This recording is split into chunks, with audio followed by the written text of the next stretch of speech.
while you're awake. Go sit down. Go sit down. We're live, Speam. Time to stop being a father. I can yell. No, this is my dog. I can yell him. Come here. Come here. Well, that's fatherhood too. That is. Come here. Come here, bro. Come here. Come on. The world can see I'm a good pet parent. Okay. Hey, good morning, sports and fitness rants. Kick us off with the morning coffee.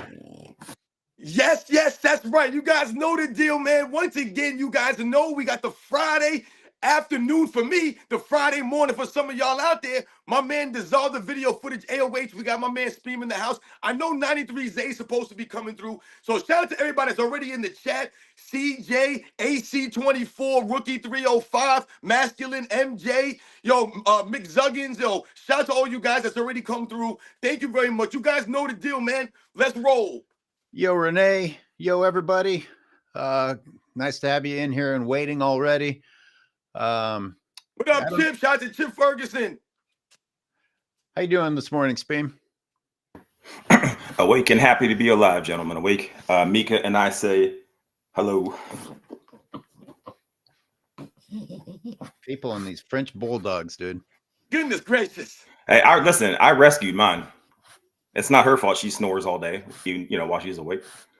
Don't worry, y'all. Zay's coming through. He just running a little fashionably late right now. I see some people in the chat asking about Zay. Yo, Quietly Games, what up? Well, when you combine myself and sports and fitness rants, our complexions probably equal Zay's. So that's what we're using for now. Wouldn't you two combined actually get lighter? I don't know. I'd have to look at Robin's family tree, I guess. We should. Oh, that's hilarious, man. We going off the rails. Yo, so Nazar, what you got in store for us today? I really didn't. Do you guys want to talk about the Lakers Bucks at all? Zay said he wanted to. I guess we could save that for him. I saw that you had posted something about Ryan Clark and a little bit too little, too late type of deal. What do you mean by that? We're gonna get to that for sure. I bitched and moaned about this Stephen A. Smith, LeBron James thing for about a grand total of 45 minutes. So 2 of the videos I just put in the members section. Like if I would have put out 45 minutes of me bitching, it probably would have fucked up my algorithm. So congratulations, members. You got to hear me bitch more than everyone else.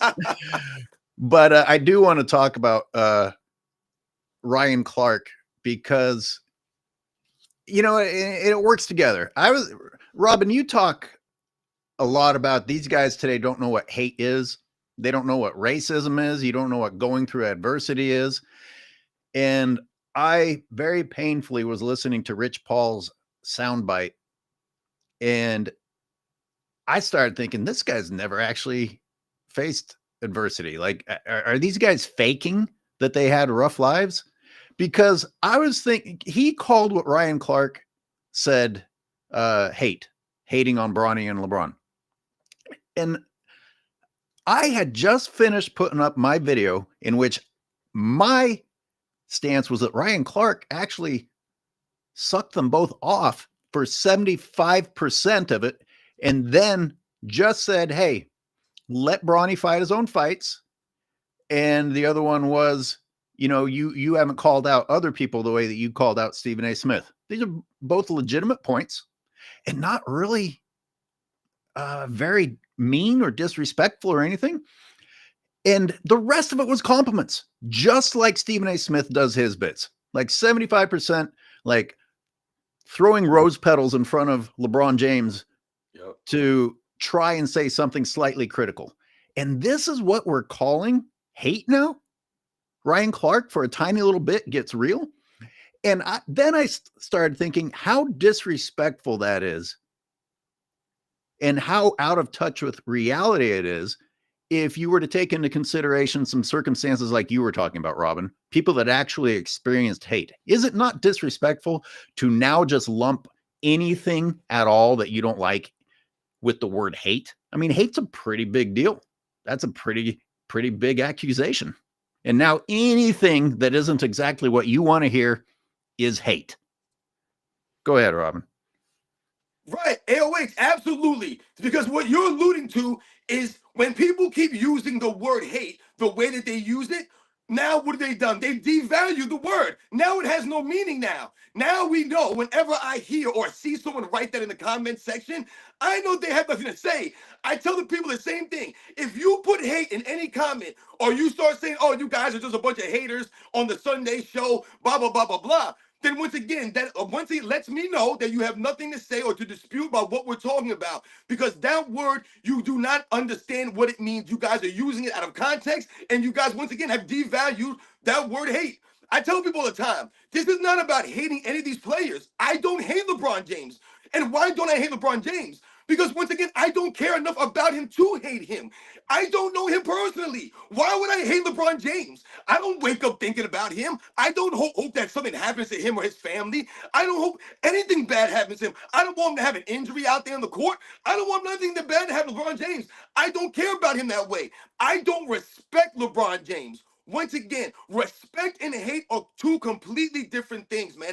I tell people all the time, there were people that were in charge of me when I was in the military. When I was in boot camp, you have someone called an RDC. These are the people that are yelling in your face all the time. These are the people that are making you do push-ups. These are the people that you, quote unquote, hate because of the things they're making you do.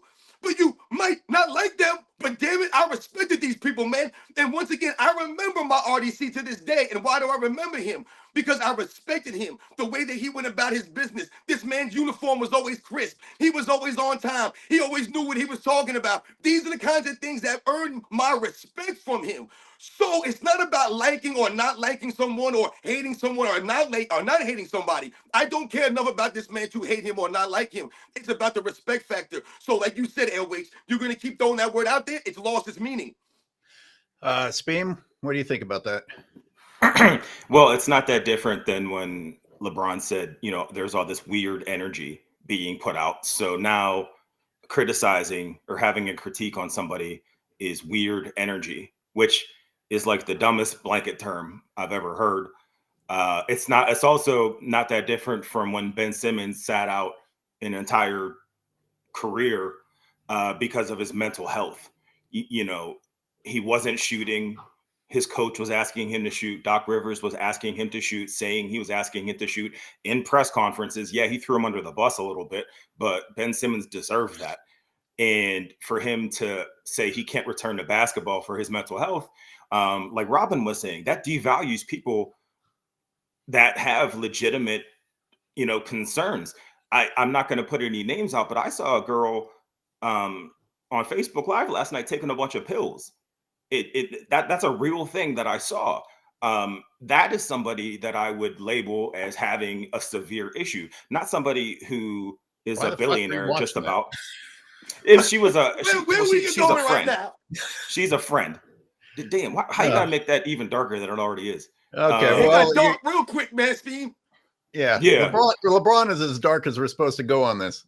That's okay. All right, that's fair. All right, so let me back up. But anyways, it's no different than when Paul George said he was having anxiety in the bubble, or LeBron has PTSD, which is super disrespectful to Robin, like someone like yourself who was a military member, where post-traumatic stress disorder could be a real thing. So for you to say you have PTSD because you sat in a Disney resort while playing basketball is laughable, and not one person questioned him on that. So hate is just the word that sensitive people use. Coffee. Yeah. Right. These guys are going on rides, have chefs, not traveling. Yeah. So that's where we are. And Robin, you were talking about how someone being a little bit tough on you and having expectations for you ended up being a good thing. And in part 3 of me talking about this whole battle war of men complaining back and forth to each other, that is sports analysis now, which is goddamn, how sad is that by itself? But I thought about how sometimes I wanted a little bit of pity. I wanted my dad to have my back, and it was pretty much 100% back then. You probably deserved it. Go handle your shit. Even when I thought it was unfair, but now it's the exact opposite. Now you have parents, it does not matter how guilty the kids are. they're already rushing and blaming somebody else. And that's where we are now. And I thought about the movie Whiplash, where he's telling the story about Charlie Bird, the famous jazz musician. Speam, you just smeared your camera. Yeah, I was doing that to get your attention. I just watched Whiplash last night. It's so weird you said that. And so the story is, if the conductor like almost took Charlie Parker's head off with the cymbal, throwing it at him and told him to go fucking practice. And the point was, if he had instead said, hey, that was pretty good, you did your best, that's fine, we wouldn't have ever had a Charlie Parker, because no one would have pushed him to be all that he could have been. And that's where we are now. A whole bunch of fucking failures patting each other on the back and convincing each other that they aren't failures. Well, and wait, I want to go back to something that you said early on, a point that you made about, some of these guys, and you said something about Rich Paul, and it almost seems that they've never been through any kind of adversity. And I think that's very important because, I think that's one of the big problems for a lot of the current players over the last 10 or 15 years, is that these guys have seemed to have forgotten where they came from. So like you said, if they did come from a rough upbringing, which we know a lot of these guys did, man. A lot of these guys' lives weren't easy. Some of these guys don't know who their fathers were and things of that nature. We get all of that. But for some reason, at some point in time during out their career, they seem to have forgotten that upbringing, though, all the kinds of adversities, the trials and tribulations that they may have went through. So that's why we question that. Why are these guys not going out there and giving the effort and showing that love of the game and going out there and playing with a certain level of humility, when they address the public, when they seem to like I said, interact with the other fans out there, man. You talk about, going through certain kinds of things. Let's think about some of the players that played back in the day. We often highlight, some of the players today will often take these things personal. They'll get very sensitive. You talked about the mental toughness, or the lack of mental toughness for a lot of these guys, man. Are we to believe that these guys are dealing with a lot harsher realities than guys did back in the day? I mean, just something as simple as, fans being able to smoke in the arenas where these guys play basketball at. People don't even think about these kinds of things. They were allowed to smoke cigars and, do all kinds of crazy things back in the day. I mean, hell, a lot of us remember when you were allowed to smoke in restaurants, on airplanes, and they would have no smoking sections. Like, yeah, when you think about that now, you laugh. A no smoking section, like smoke is going to stop and not travel. But that's what we grew up with. That was the reality. Yeah. It makes me almost puke thinking about cigarette smoke being around food. Like whether you like smoking or not, that seems a little much. 93Zay, welcome. What's going on, y'all? What up? Just what up, opened Zay? up my eyes. My bad. My alarm didn't even go off. All right, man. Do a line and catch up to Rob. Right, you got the package we sent you, right? Just do that. The people were waiting, but looking for you. Good morning. Thank you for having me on. I just opened my eyes. I was like, God damn it, my alarm didn't even go off. I apologize, y'all. That won't happen again. Let's start the show. I'll catch you. Go ahead. I didn't even know what's going AOH, on. before you do the catch up, real quick, the whole poor black man started from the bottom thing that Rich Paul does and LeBron does, it's a direct counter to Jordan's background and legacy, because you don't hear that same kind of tale of woe and this amazing comeback story in terms of LeBron getting access to basketball or moving from home to home or anything like that.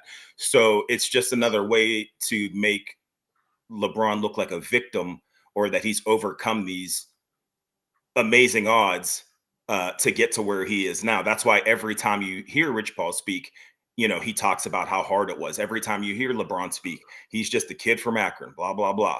It's always about how you can marginalize your success and make yourself look like you've overcome anything and everything.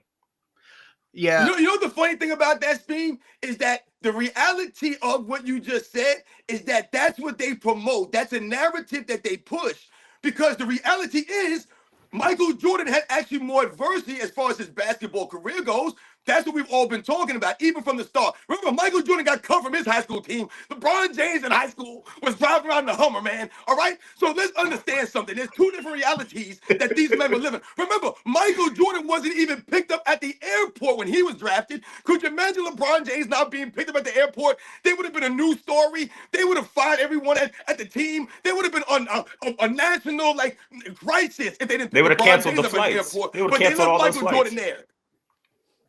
So actually, Zay and I talked a little bit yesterday, and I asked Zay, do you actually think that Rich Paul had a rough childhood, or that LeBron James did?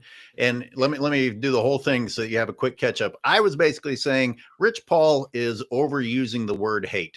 Like, you can't call everything hate. And I also pointed out that Ryan Clark and Stephen A. Smith both spent most of their interviews sucking LeBron off before a little bit of criticism, and that's called hate. I think it's just over the top use of the word hate. And Robin has brought up a lot of times, and someone in the chat here talked about, like, Bill Russell's era actually dealt with death threats because they didn't want these guys playing basketball. And here's Rich Paul talking about hate because people aren't saying exactly what he wants to hear. It's crazy because Ahead, my fault. fanboys will come to my page and be like, Zay, you a hater. They don't even know I committed the most cardinal sin against Michael Jordan. They don't even know I put the LeBron James statue, his jersey, on the statue in Chicago. No, after the parade, man. Ooh. All right, you're gone. That's a strong admission. No. That's like No, you're you fucking used gone. Fanboys, right. I was That's like being a just Satanist. you. That's what y'all don't understand. Nope. That's I'm like unforgivable. Red Fox. It's a big one, Elizabeth. Wait, Woo! I got a video coming called How LeBron Lost His Biggest Fanboy. And I'm the fanboy, y'all. I'm telling you. I love it. This is great. You're gonna be like, wow, he really did that. Same jersey that I had on doing the powder toss, I left it on the statue. Stop talking. Well, real quick before we change topics, it's a lot like when people call players today revolutionaries and that they stand on something, and that they'll right, because I remember when they were comparing LeBron to Muhammad Ali, and I thought to myself, Muhammad Ali went to jail during his prime. He gave up millions. So what do players do now, let alone just LeBron? They put a t-shirt on that has a pre-approved message on it from the NBA, or they put their fists up, or they do the I can't breathe thing. It like, that's where we are now. That's what a change maker is considered. It's like on Facebook when Black Lives Matter was a thing. Just put that black square in your profile picture, and that'll change the course of history. Right. So I mean, that's where we are with things. Right. We got a super chat. We got a couple, I think. Yeah, King Speech Row. Braun is a long way from syrup sandwiches and ram allowances. Kendrick Perkins references. All right, so I did have a question that we didn't actually answer. Do you think that Rich Paul had a rough life, or LeBron James? And let me put a part 2 on there. How long do you have to experience suffering to have actually had a tough life? Because these guys got out of whatever toughness it was pretty young. LeBron James was being told he was going to be a millionaire at age 14.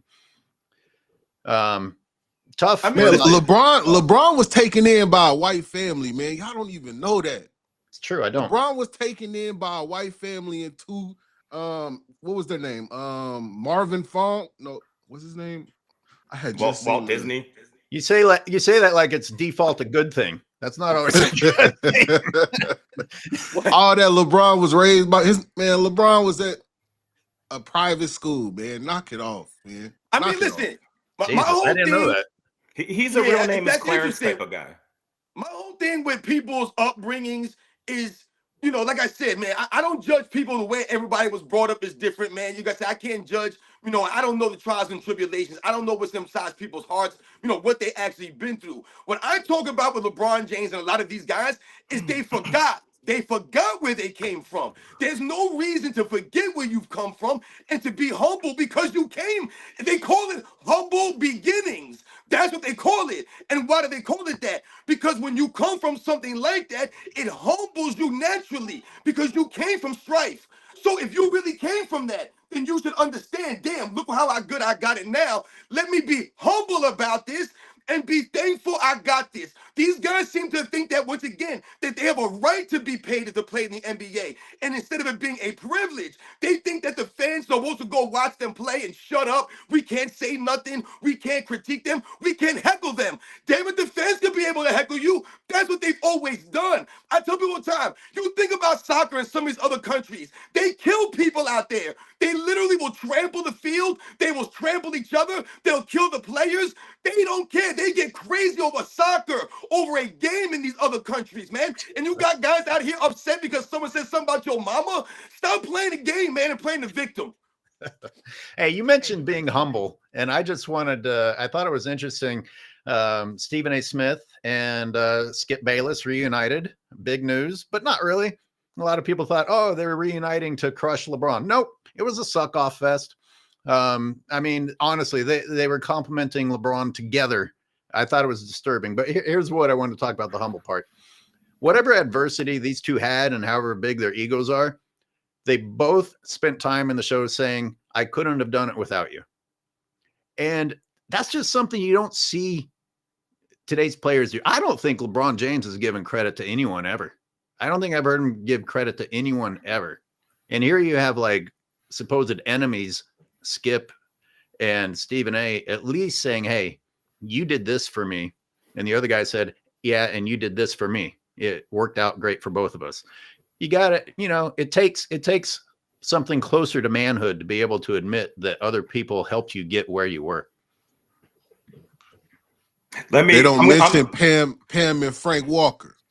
They don't know who those people are. I really have never heard their names before. Yeah, Brian Windhorst did an article on it back in 2009 talking about the family who helped save LeBron. Go look this up, fanboys. Huh. Go look it up. Go to the book of Google. Super chat from Daniel Parker. Aren't there rules in the league that should have punished LeBron for threatening a fan during a game? Nobody's mentioned it in the media. I think I was the first one to point that out because I caught it on my TNT overtime angle and saw him lunge at the fan and put it up. And I was like, how in the fuck are you going to lunge at a woman? And then he went over and tried to get the players around him to tell him how cool he was for doing it. And they just were blowing him off. Oh, is that when he was mocking her, putting his hands up?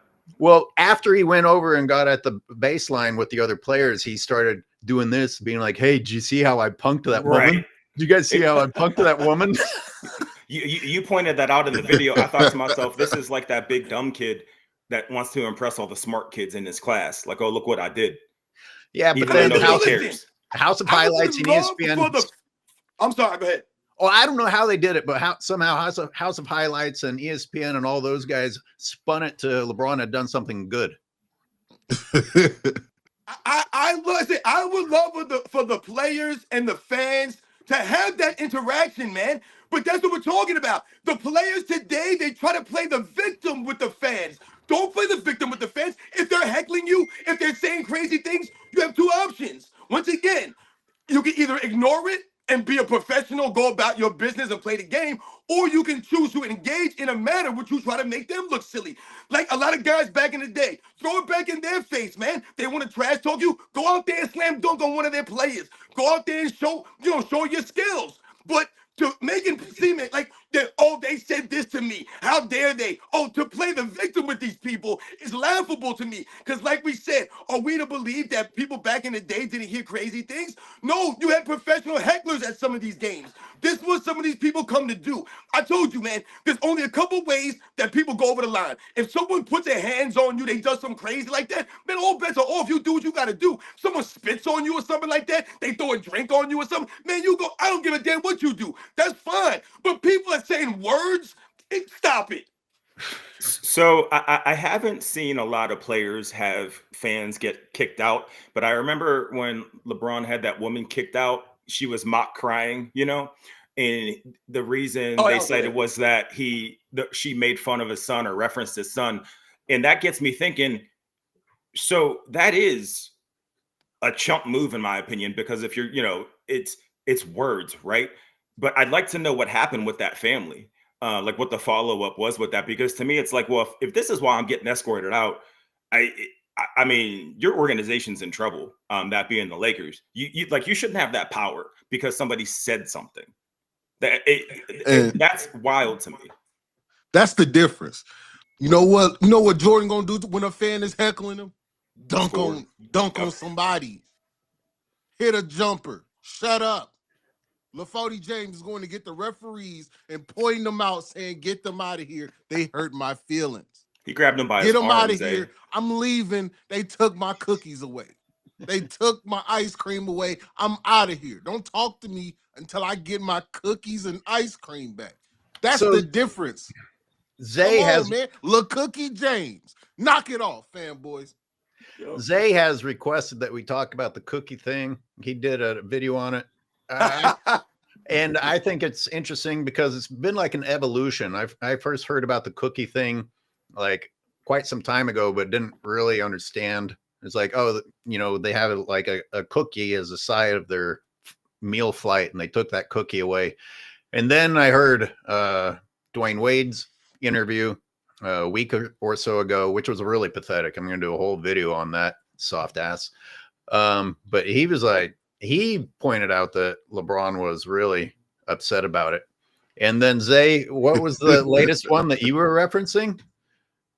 No, that Palmer's. was they were talking about they were on the plane and Pat Riley took away his ice cream and cookies. LeBron used to come with 2 bowls of ice cream and cookies and eat it on the plane, but Pat Riley wanted to let LeBron know that he is in control, not you, LeBron. And he took away his ice cream and cookies, and that was the last straw for him. He was not returning to the Miami Heat. I guess not that it makes sense, but like taking away 2 full bowls of something that someone loves is a little bit more dramatic than what I had pictured, like the side cookie. Why are these guys fucking eating bowls and bowls of ice cream and cookies in the first place? AOH, what's scarier than that is when you hear Zay tell that story, and then you have the video of LeBron having real life temper tantrums in that Celtics game, which with a blown foul call, or him jumping up and down on the sidelines because he didn't get his way, literally having a fit. You're describing a child. Yeah. In any other instance, you're describing a spoiled brat. And I'm going to plug my video real quick. I just did a video last night comparing him to Napoleon Bonaparte, who's one of the worst people in history. And there's like an alarming amount of consistencies in their behavior. When you take the basketball away and you look at the character, I don't know if I had to give a percentage to it, probably like 95% all bad. So, thank you. It's like 95% all bad. That 5% probably, yeah, he raised his kids. Congratulations. So how can you have somebody in that GOAT case when the character is just lacking in so many areas? Man, you hit it around the head right there, man. You talked about the character, but not only that, you talked about it over a consistent period of time. That's the key here. That's why I question LeBron James fans. I question them, and that's why someone like Zay sort of light. Because after a while, you wonder, like, wait a second, what are you guys following? How could you follow someone who's been consistently showing you behavior like what Speam is alluding to? So thank you very much. This was my hypothesis, is that LeBron fans are attracted to that because they themselves want to get away with things. They want to get away with not being accountable. They want to get away with acting like a baby. And like, oh, look, this billionaire on television rolls on the ground and cries and throws a fit about everything, and it's fine for him to do it. And that's how I behave. I don't have to change. And I have no one in my life to tell me that LeBron James is not a role model. And yep. Zay, so what age were you when you became an adult? Man, I fell out with him probably around that 2018, 2019. I want to say somewhere in between there, where it was just like, man, I really can't keep supporting this guy, because we Yeah, well, the typically wheels fell off after that. When you like somebody, you're gonna give them more chances than you would somebody that you don't like. Yeah. You're giving up any type of hope. Like, man, this can't be the guy that I think he is. You know what I mean? When you start to develop certain characteristics about yourself and make changes throughout your life and evolve as a man, you start to remove certain characteristics from other people out your life. Yep. Sometimes it might even be your family, it might be your mama. You know what I'm saying? That's just the way the world is. You gotta stay away from people with bad character. I couldn't live with myself knowing that somebody that I know that I employed is talking about my teammates, talking about my coaches, talking about my GM. There's no way I could live knowing that. Mm-hmm. That doesn't make sense to me, fanboys.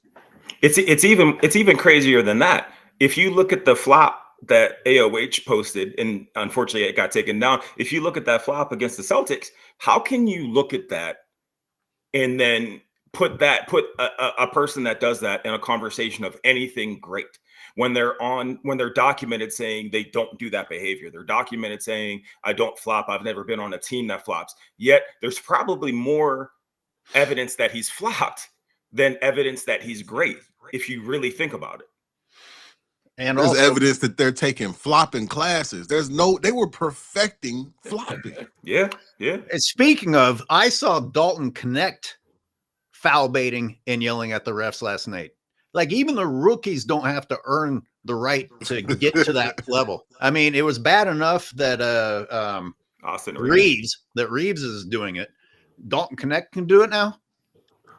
I mean, you're a rookie. Get this. I was listening to the Talking Heads. There was a quote from Nick Wright because they were talking about SGA foul baiting.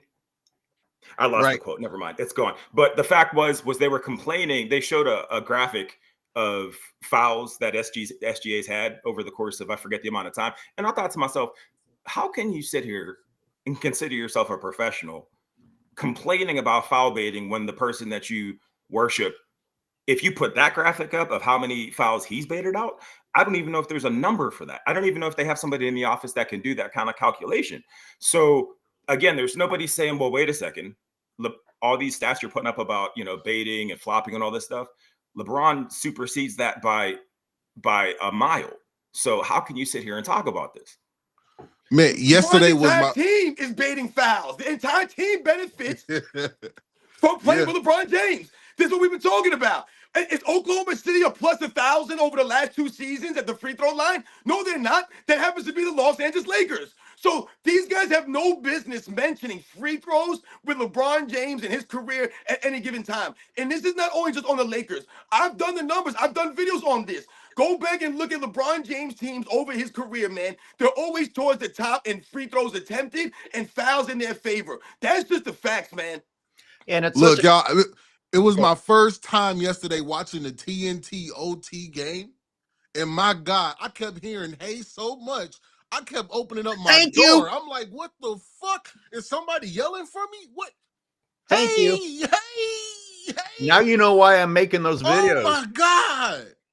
And it is. Like, somebody was trying to make an excuse for LeBron James, like, oh, everybody's doing it.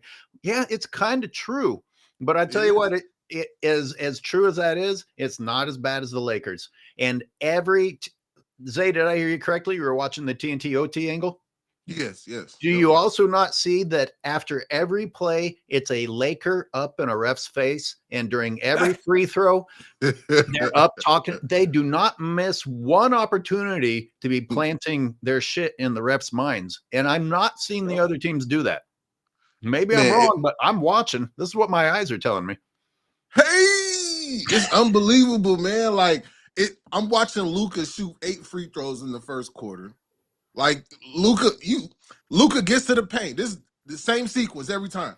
Luka drive, get to the paint, stop, pump fake, you even remotely think about leaving your feet, it's a foul.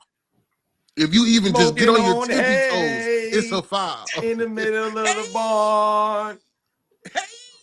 It was it's been years ago when I was playing pickup here, and there was a guy that would yell "Hey," and I hadn't associated it with the NBA yet, and I was like, why would you say "Hey"? That is weird. Why is this dude yelling "Hey"? And I was like making fun of him. I'm like, what are you fucking doing? And then you come to find out it's the fucking NBA players that are setting this example. That is so sad. That says everything. Anthony Davis was by far worse. I think that's where He's LeBron mad. got it from, because Anthony Davis was every play he'd be shooting a three out there by himself, saying, hey, trying to got that draw a from foul. LeBron James, The game hasn't you even kidding started me? yet. LeBron I think it's the other way around. Well, LeBron makes various noises. He's never not made complaining noises, but starting to say the word "hey," if you want to be specific about adopting the word "hey," maybe Anthony Davis influenced him in that manner. How dare you say that Anthony Davis influenced LeBron James out there, man? Hey, listen, LeBron James was doing that stupid ice in the vein celebration. He took it straight off of D'Lo, and now he does it after every shot. I see him do it Nothing he after a does is free original. throw. He doesn't do Who a does an ice in the single veins after original a free thing. throw? That's where we are with things. Let me read Again. this super chat really quick. And we're going to talk about Shea. We're going to talk about the MVP coming up. So everybody get ready for that. Super chat from Tarmac. MJ, the only player in NBA history to win an MVP, scoring title, first team All D, a championship, and finals MVP in the same season. And he did it 4 times. It's pretty mind-blowing. I don't even know if LeBron fans can wrap their heads around that. And during the last show, I pointed out when Jordan went on his 72 game streak of 20 plus points, he did it in a season in which he played all 82 games. He didn't pick and choose. He didn't duck Hakeem Olajuwon. He didn't duck Karl Malone. He didn't duck Barkley the way LeBron ducks Giannis. He played all 82. That's the difference. Let me read another super chat, and then we'll get into the MVP. Everybody, Can I say? Yeah, do it. Something has been heavy on my heart, man. Okay. God talked to me this morning. He Uh-oh. said we gotta say a prayer and have a moment of silence for Iman Shumpert, man.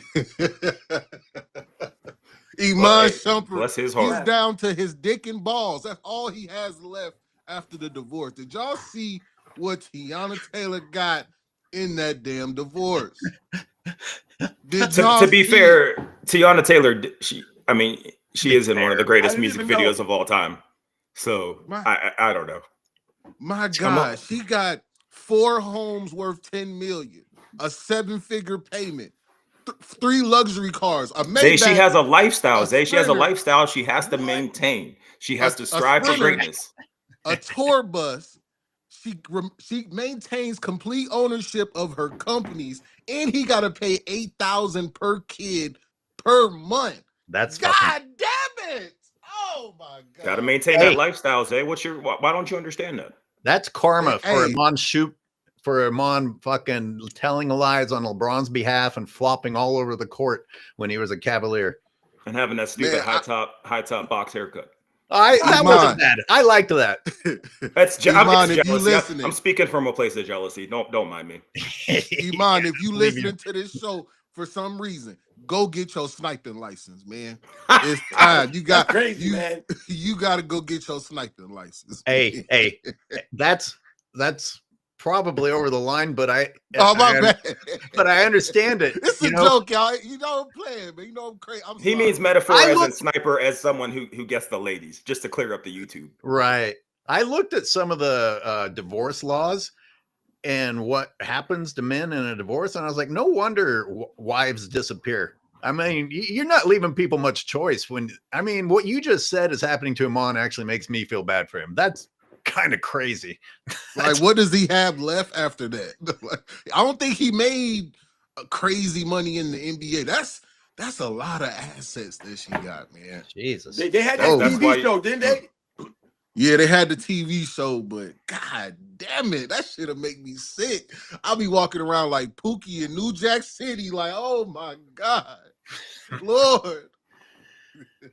Let me get to some more super chats because they're starting to roll in. We thank you, everybody. It's awesome. And by the way, we're all going to be back on Sunday We'll be using the other format, so it'll be on everyone's channels. The Real Late Night Crew with a $20 super chat. Thank you so much. The NBA is illegally removing your videos. I'm a copyright expert on YouTube. Hit me up and I'll help y'all. No charge. I'm not going to turn that down because YouTube Hey, confuses send me an the shit out email. of me. zaytv93@gmail.com. Send it here ASAP. We should Angry just old stop the hoops show. at gmail.com. Hey, wait, we should just stop the show and talk to this guy. Yep. Sorry, everyone. We're done. We need legal counsel right now. God damn it. Right? Yeah. I'm confused as hell with what YouTube does to me. And every video that my fan base says they like doesn't do well. So in that vein, real quick, that video, that dunk that I sent you, there is a Ja Morant almost dunk because that's what he's known for. That's where where we are. I think Robin mentioned that. Like that's what greatness is almost dunking and trampling and falling on the floor. There's one where he dunks on LeBron. It was in the 2023 Western Conference Finals 2023. You can't find that highlight anywhere. I found one person's YouTube short. I'm gonna do a video about it. But when Ja almost dunked on Wemby, that story was in USA Today, the New York Times, the Nature Channel. You saw it everywhere. So we're still doing the whole hide the tape thing, like that Nike basketball camp 20 years ago. How do you argue against that? I just want to throw that out there. Yeah, let's save that for a Sunday because that's right. Yeah. That's right. I'm gonna put that footage up on Sunday. We're gonna come back with some specific topics on Sunday, everybody. So make sure to come back for that. Timex, is that what that says? Timex 209 with a euro super chat. 93 Zay, I sent your video to a fanboy. All he said is that Dwight Howard is gay and that I'm a hater. They not gonna let Dwight, you can't get away with that, man. They have some great comebacks, don't they? It's childish. Fanboys, don't forget, do they? They gonna bring up your childhood history, your elementary school teacher. They gonna bring up all type of shit that's irrelevant to what was said.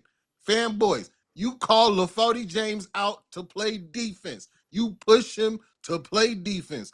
You getting fired. They firing your ass. That's a fact. Yeah. And as your video on that topic pointed out, he already knew. I mean, that's pretty bad when the other guy already knows the situation because he went through it. He's like, oh, that was on defense, wasn't it? And I mean, LeBron James was absolutely dreadful 2021, 2022. It was mind-boggling. I think that's when people finally started noticing my channel. They're like, oh, we can't deny this anymore, even though ESPN was constantly lying to cover his ass. How many teammates got thrown under the bus in 21, 22 to save LeBron's ass?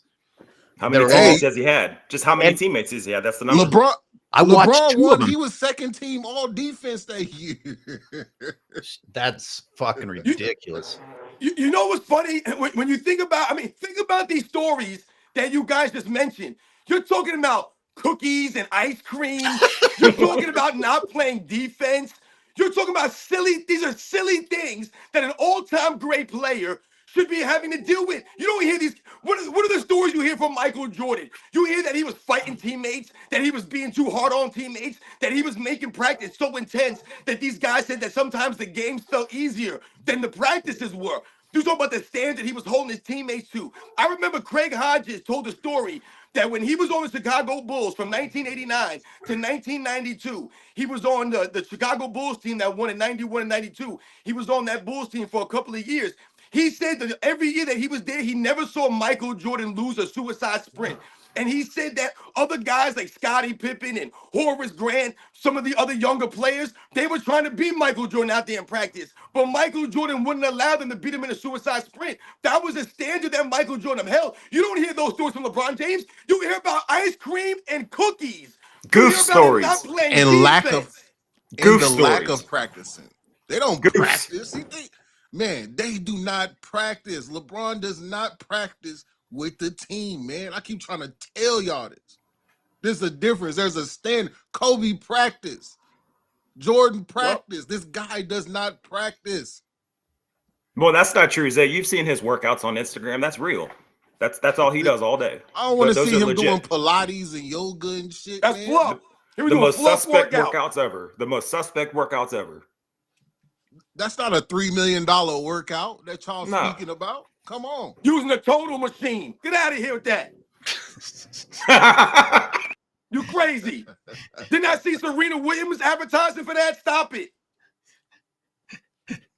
I did a Strive for greatness. tonal parody commercial, but it was back before anyone watched my channel, so I guess nobody's seen it. Yeah, I've done some fitness videos on a tonal machine. That thing costs like $5,000, man. Jesus.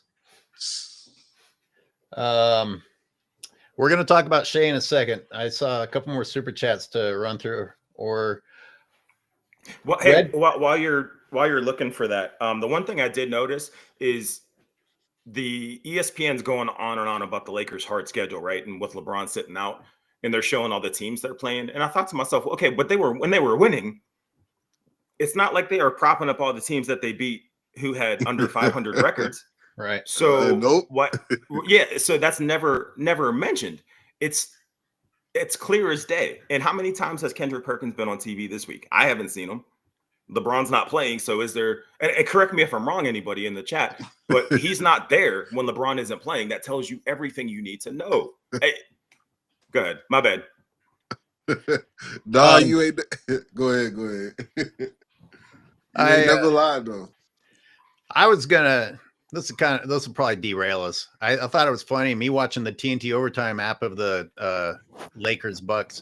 Giannis looked terrible. He looked like he was intentionally throwing away the ball or not catching passes. And then I saw the highlights that are posted from the other angle, and he was the best player on the team. So it's very confusing. Either the TNT overtime angle isn't fair, or it actually exposes them, because it looks really fucking pathetic from the TNT overtime angle. Yeah, well, he Especially had in 6 between points plays. at halftime. I was like, where the fuck is Giannis? Oh, Car Red. This bothers the hell out of me. I can't remember if I did a video on it and no one watched it, or if I still need to. But I agree. This Jason Terry stands and takes a charge in a 3-on-1. It was a 3-on-1 in which LeBron James is throwing a lob. Jason Terry had no good end in sight for himself here. In fact, it was pretty brave and suicidal to even stand in there, but absolutely nothing worth celebrating in that. Everyone coming down the floor was bigger than Jason Terry. LeBron James received a lob from his other two teammates that were flanking him against a smaller player, and then stood over Jason Terry. You fucking coward. No wonder he's coming up to old men in stands. This is him. This is LeBron. This has always been LeBron's MO. If it's an easy situation, I'll act tough. What up? That's why we respect a lot of the high flyers from back in the day. Because back in the day, when you went to the lane, when you try to go out there and put on one of them shows and put on a dunk like that, you had to go against a legit shot blocker, or you had to go against somebody that was going to give you a hard foul or give you an elbow or something like that. You know, you were going to have to earn those dunks. That's why we respected those guys. Because, yeah, they may have ended up on posters, quote unquote, or ended up on a poster every once in a while, maybe more often than not. But there were also other times when they got those guys. But more often than not, they were still going to go up there and attempt to block that shot, man. You know, I remember guys like Larry Nance back in the day, man. This dude would always go up to attempt to block a shot, man. This dude went after everything. There were a lot of guys like that. They had the aggression. Now, when you get these dunks, like you mentioned, you're not dunking on anyone. You know, you'll see these guys come down the lane, and the lane will be wide open. There's nobody there. Or if someone goes to contest your shot, there's no one. You've never heard of these guys. They're not legit shot blockers. They're not guys that you're like, damn, man, he just dunked on this guy. Like when you saw Michael Jordan dunk on Mutombo, or you saw one of these guys come down the lane and dunk on one of these shot blockers. Robin, just to piggyback off of that real quick, that's why I get frustrated whenever Ja Morant's mentioned as one of the greatest dunkers, because the first dunker I immediately think of is Vince Carter, because I think a lot of people in this chat and us were all alive to see him in-game dunk in his prime. And when he went to the paint, it didn't matter. I'll never forget. I saw when he He threw the ball behind his back. Jason Williams, white chocolate, was chasing the ball down, and he dunked on Alonzo Mourning so hard that I'd never seen anything like that. And Alonzo Mourning was a prolific paint shot blocker. And I said this last week: if he was in the game today, I think the entire offenses would have to completely change everything, right? So when Ja is getting these highlights for missing dunks, yeah, he's going in the paint, but he's not going in the paint against anybody. You know, even Greg Ostertag, as soft as he was, he challenged shots in every playoff game I ever watched with the Utah Jazz. You just don't have that now. Guys, let's talk about MVP and Shea. And I'm going to kick it off by bringing it back to hate, because it's amazing to me that Robert Horry can say that if LeBron James was getting Shea's calls, he would be the unquestioned MVP. It's possible, I don't think it is, but it's possible that he had a point if we're going to believe that he was watching basketball. So you know what that is? That's sports commentary. But if you say something like that towards LeBron James, it's hate. You know, I mean, why is it that everyone in the league can get hated on, but Bron and Bronny can't? Wait, what was Hated the perceived hate there? I missed that. I think I missed something. Well, Rich Paul, I'm overusing the okay. word hate now, because Rich Paul and LeBron James have taught me that anything that you don't want to hear is hate. And therefore, Robert Horry was hating. By their standards, Robert Horry was hating on Shea. And Zay, I told you this yesterday. I watched in the highlights the Thunder game, and it kind of looked like Shea took some contact, played through, and didn't get a few calls. I admittedly have not watched enough Thunder games to really speak on Shea, but I'm tempted to say that what Robert Horry said is not true, based on the fact that I can't imagine anyone getting as ridiculous of calls as LeBron James gets. But the MVP thing is all ruined for me now, because now I feel like we are trying to, they screwed it up when they gave it to Embiid, and then they gave it back to Joker. And now we don't know if they're just trying to move the MVP around in order to satisfy past mistakes, or because they feel like, oh, someone's had it too many times. No matter how you feel about Joker or how you feel about Shea, when Stephen A. Smith and some of these other people say it's over, I already know who I'm voting for, months before we even reach the playoffs, that just tells me that it's bullshit. Yep. Like you can't stop looking at the evidence in front of you before the evidence has finished being presented. That's crazy. Out of the top 5 seeds in the West, the Nuggets easily have the worst roster, man. There's no way the Nuggets should be in the top 5 of the standings right now with the roster that they have constructed. Jokic is carrying Denver. When he comes out of the game, they go down 10, 12, 15 points. That's true. He can't come out of the game. That's true. But we don't even have to worry. And obviously the Thunder have a crazy roster. I'm Sports and Fitness Rants. I'm sure you'd rather have Hartenstein over Cat with a little bit of heart. I think he might have actually played a little bit of defense instead of getting out of the way every time LeBron James drove. But my point is, rosters or not, now the media has got me rooting against Shea just because they were so stupid about it and making me doubt any validity behind whether they're going to judge it fairly. And I don't even remember who's number 3. Who's number 3 on the possibility list? What, MVP? Yeah. Probably Giannis? Jason Tatum. Yeah, they got Donovan Giannis. Mitchell. I think it's Giannis. No, they got Maybe LeBron Giannis. ranked number 5 Jesus. above Donovan Mitchell. Jesus. That's crazy. Real quick, I wish this message could get to him. Kendrick Perkins deserved to lose his job when he went on that rant about MVPs being white. And I hate that he gets credit for taking a step back on it, because the damage was still done. Right, Joker, he got what he wanted. Right. Joker should have gotten the MVP that year, but it became a race thing. And that's right around when the whole anti-European thing started.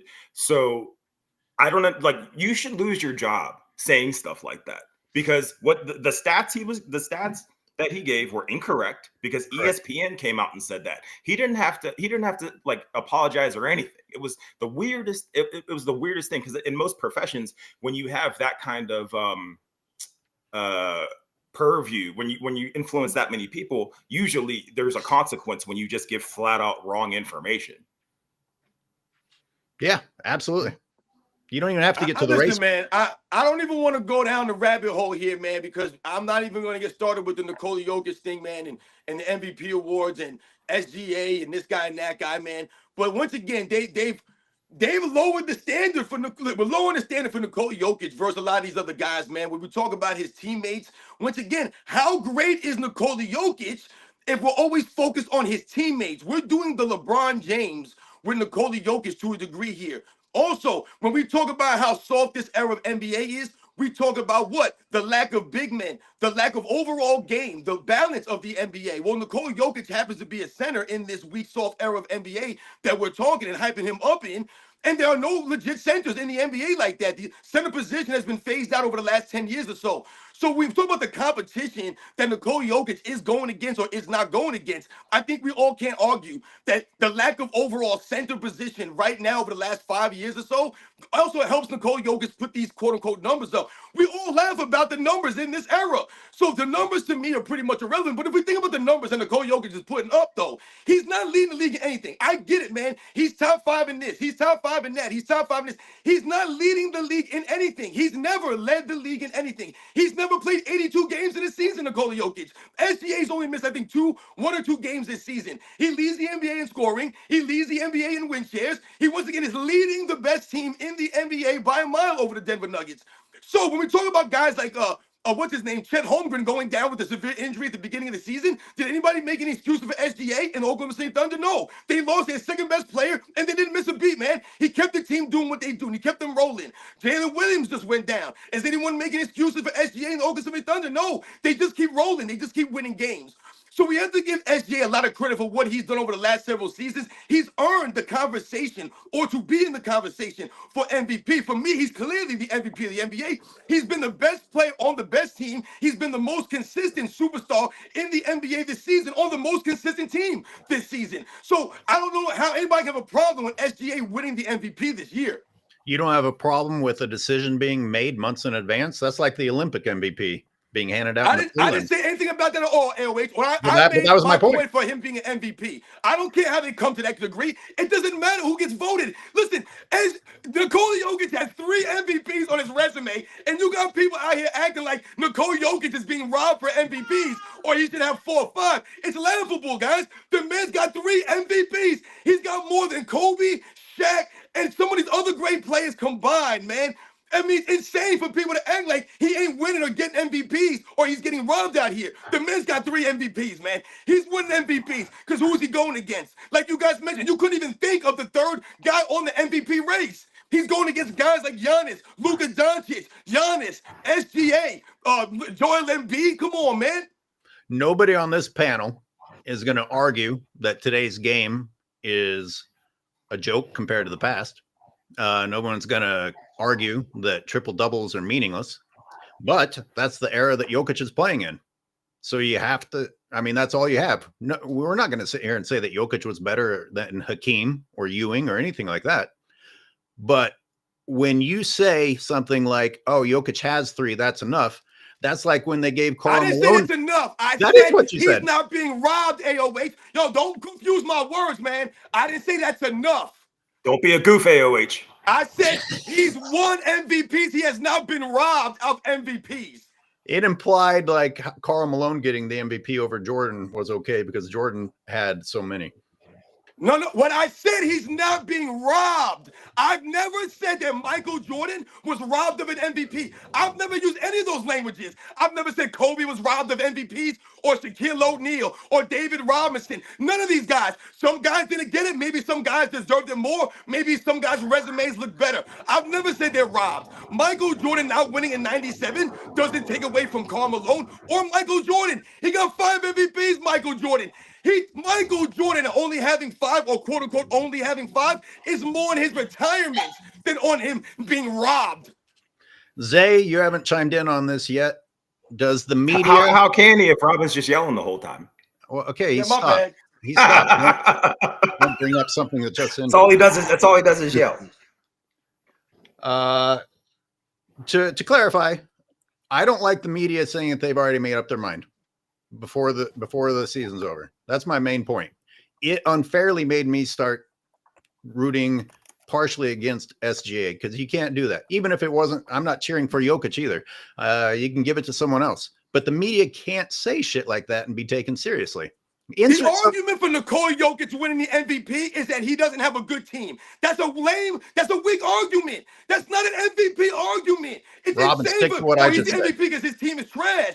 We can't just say that. That's not going to win the MVP award. SGA's having a legit MVP season. Legit. He's putting up Michael Jordan-esque numbers. We know in a different era, but he's putting up Michael Jordan-esque numbers right now doing what he's doing. Like I said, he's missed less games than any of these other superstar players. Robin, I have a very specific he plays point. both sides of the ball. He plays both sides. He gets effort on both sides. His pre-workout's kicking in. You gotta bear with him a little bit. No, he's not being robbed, man. If Nikola Jokic wins MVP, all right, you forced me. I mean, I'm gonna say, I don't know, man. Jokic, man, he playing like every time you pass Michael Porter the ball, you're not getting it back. You just Westbrook. You got Westbrook, Christian Braun, and Jamal Murray, man. And then you look over there, you see Chet. You got Jalen Williams. You got Dort. You got Aaron Wiggins. Aaron Wiggins ain't bad either, man. The Thunder got a decent team for real. I don't see the Nuggets. Jokic needs help, man. I'm gonna keep it real with you. He does need some help, man. He does. Because when he's not in the game, they're in trouble. They're just in trouble. The whole Jokic 3 MVP thing is interesting because it's like whenever you say LeBron's the second greatest player of all time, and somebody says, "Well, that's not enough for fanboys." It's not completely unlike that argument, right? Like you'll have people say, "Well, yeah, he's the second best player of all time." No, you're a hater. But that we've reached that time where saying somebody's the second greatest of anything, and I don't believe that, but second great is considered a hate or somehow downplaying what he's done. So it's kind of like that. Well, I was trying to be very clear that I don't know which one actually deserves it more. I have a very specific question. Do you have a problem with the media casting their vote months before the election? Yes or no? Yes. I also don't believe it when they say it. I think it's just like a hot take kind of thing. Especially when Broussard says it. I don't trust anything he says. Robin's doing some lines in the bathroom. He'll be back. Yeah, his hair is a little too wavy. He's a little too friendly looking. I don't trust him. Okay, the next topic is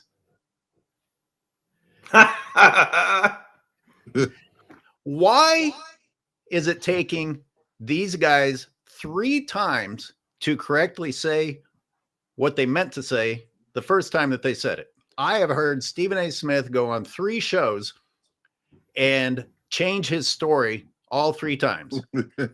I heard LeBron James go up to Richard Jefferson and explain away what he really meant to say. And then you don't even need LeBron James to go on any more shows because you know that Brian Windhorst and everyone else is going to tell the world what LeBron really meant to say anyhow. Guys, these are adults, believe it or not, who have had 3 tries each to try and explain away their behavior. And Stephen A. Smith, in my opinion, still can't get it right. Like, I still think he sounds soft, even though people are trying to say that he sounded tougher. It's all riddled with praising LeBron James. AOH, did you watch Fresh Prince when it was on? Yeah. So you remember the episode where Carlton joined the gang? He had like it was like a do-rag or something on, and he was walking around trying to act tough, and Will Smith was like, you should probably chill out. Like these are real thugs. You'll get killed, blah, blah, blah. Like that's kind of how I view Stephen A. Smith.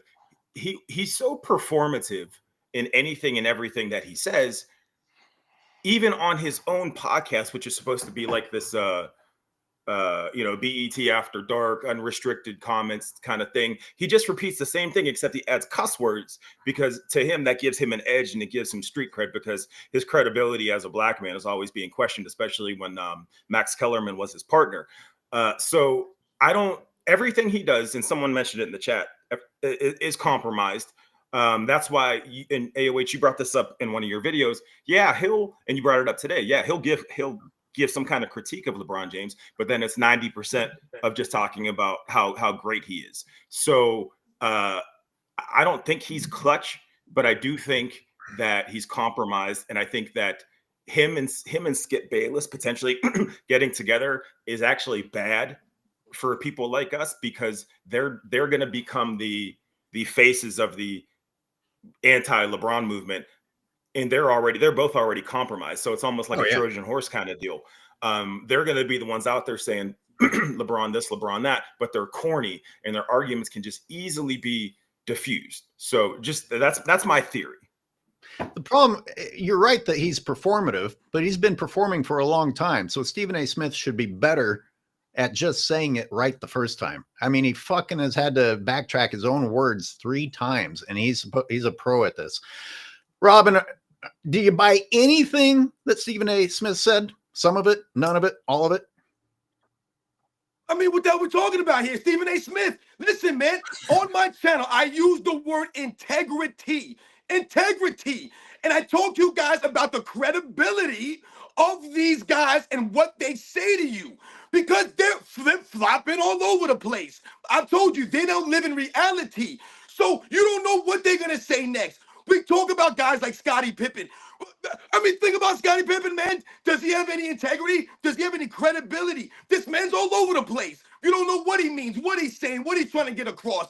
Think about someone like Isaiah Thomas. He has no credibility. The man's a Hall of Famer, one of the all-time great players, yet I don't want to hear a damn thing he has to say about Michael Jordan or any of these kinds of things. Why? Because the man's proven over the years to have no integrity and to be obviously jealous and envious of Michael Jordan's celebrity and the fact that people look at him as the greatest player of all time. So why do they always listen to guys like Stephen A. Smith or Colin Cowherd or Nick Wright or Shannon Sharp, any of these goofballs, Kendrick Perkins, and the stupid goofball takes that he gives, man? No one gives a damn what these guys have to say. That's what we're talking about. You too little too late, man. Where were you guys 5-10 years ago? Stephen A. Smith was the clown that came out here and told us that, oh, LeBron James is a great husband, a great father, a great activist. Oh, no, he's not.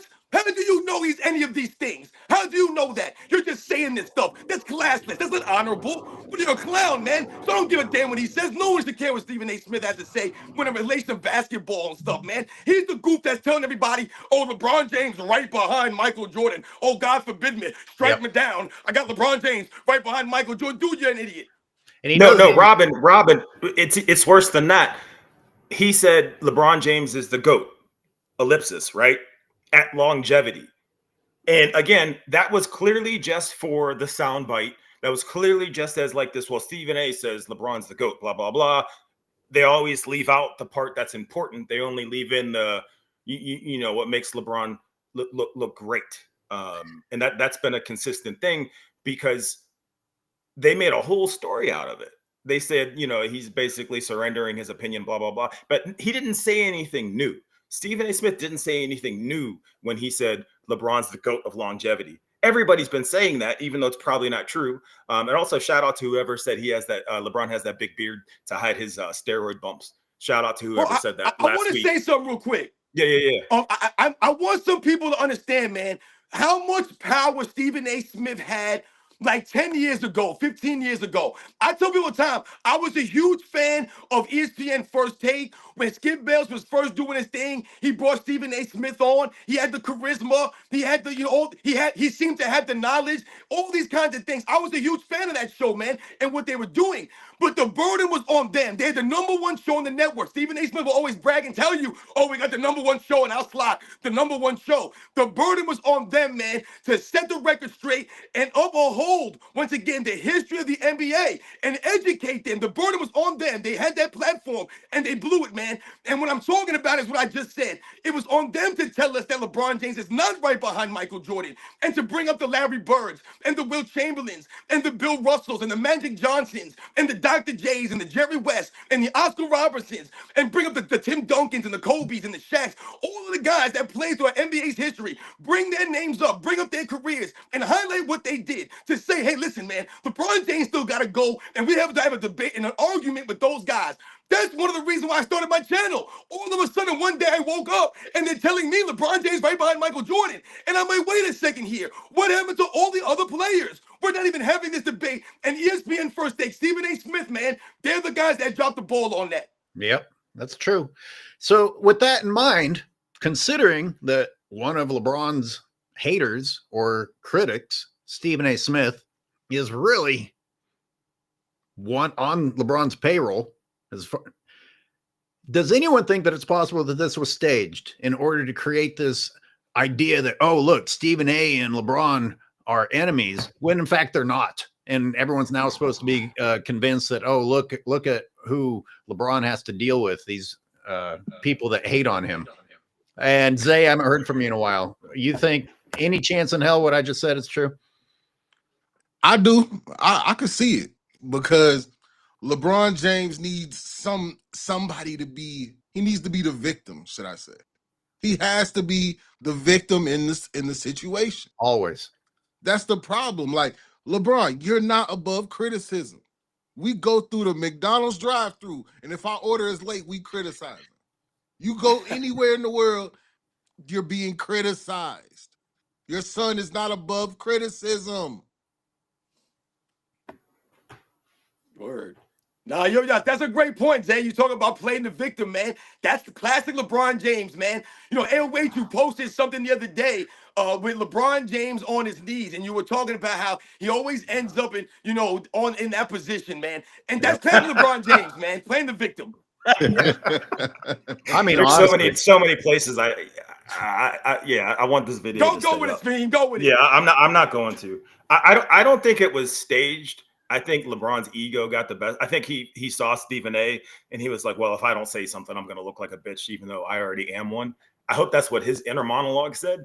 But I think they realized that this is an opportunity to grow the brand of Stephen A. as the anti-LeBron guy. But it's just frustrating because this is also a group of people that preach, black empowerment. I hate putting race to it, but black empowerment, black pride, blah, blah, blah. But all right, I'm going to I'm going to approach this man, intimidate him because of words. Again, words. So, and go ahead, Zach. Stephen A. had mentioned something that caught my ears. He said while he was at the game, he looked at Bronny. Him and Bronny made eye contact. The sad and Bronny was damn near about to cry.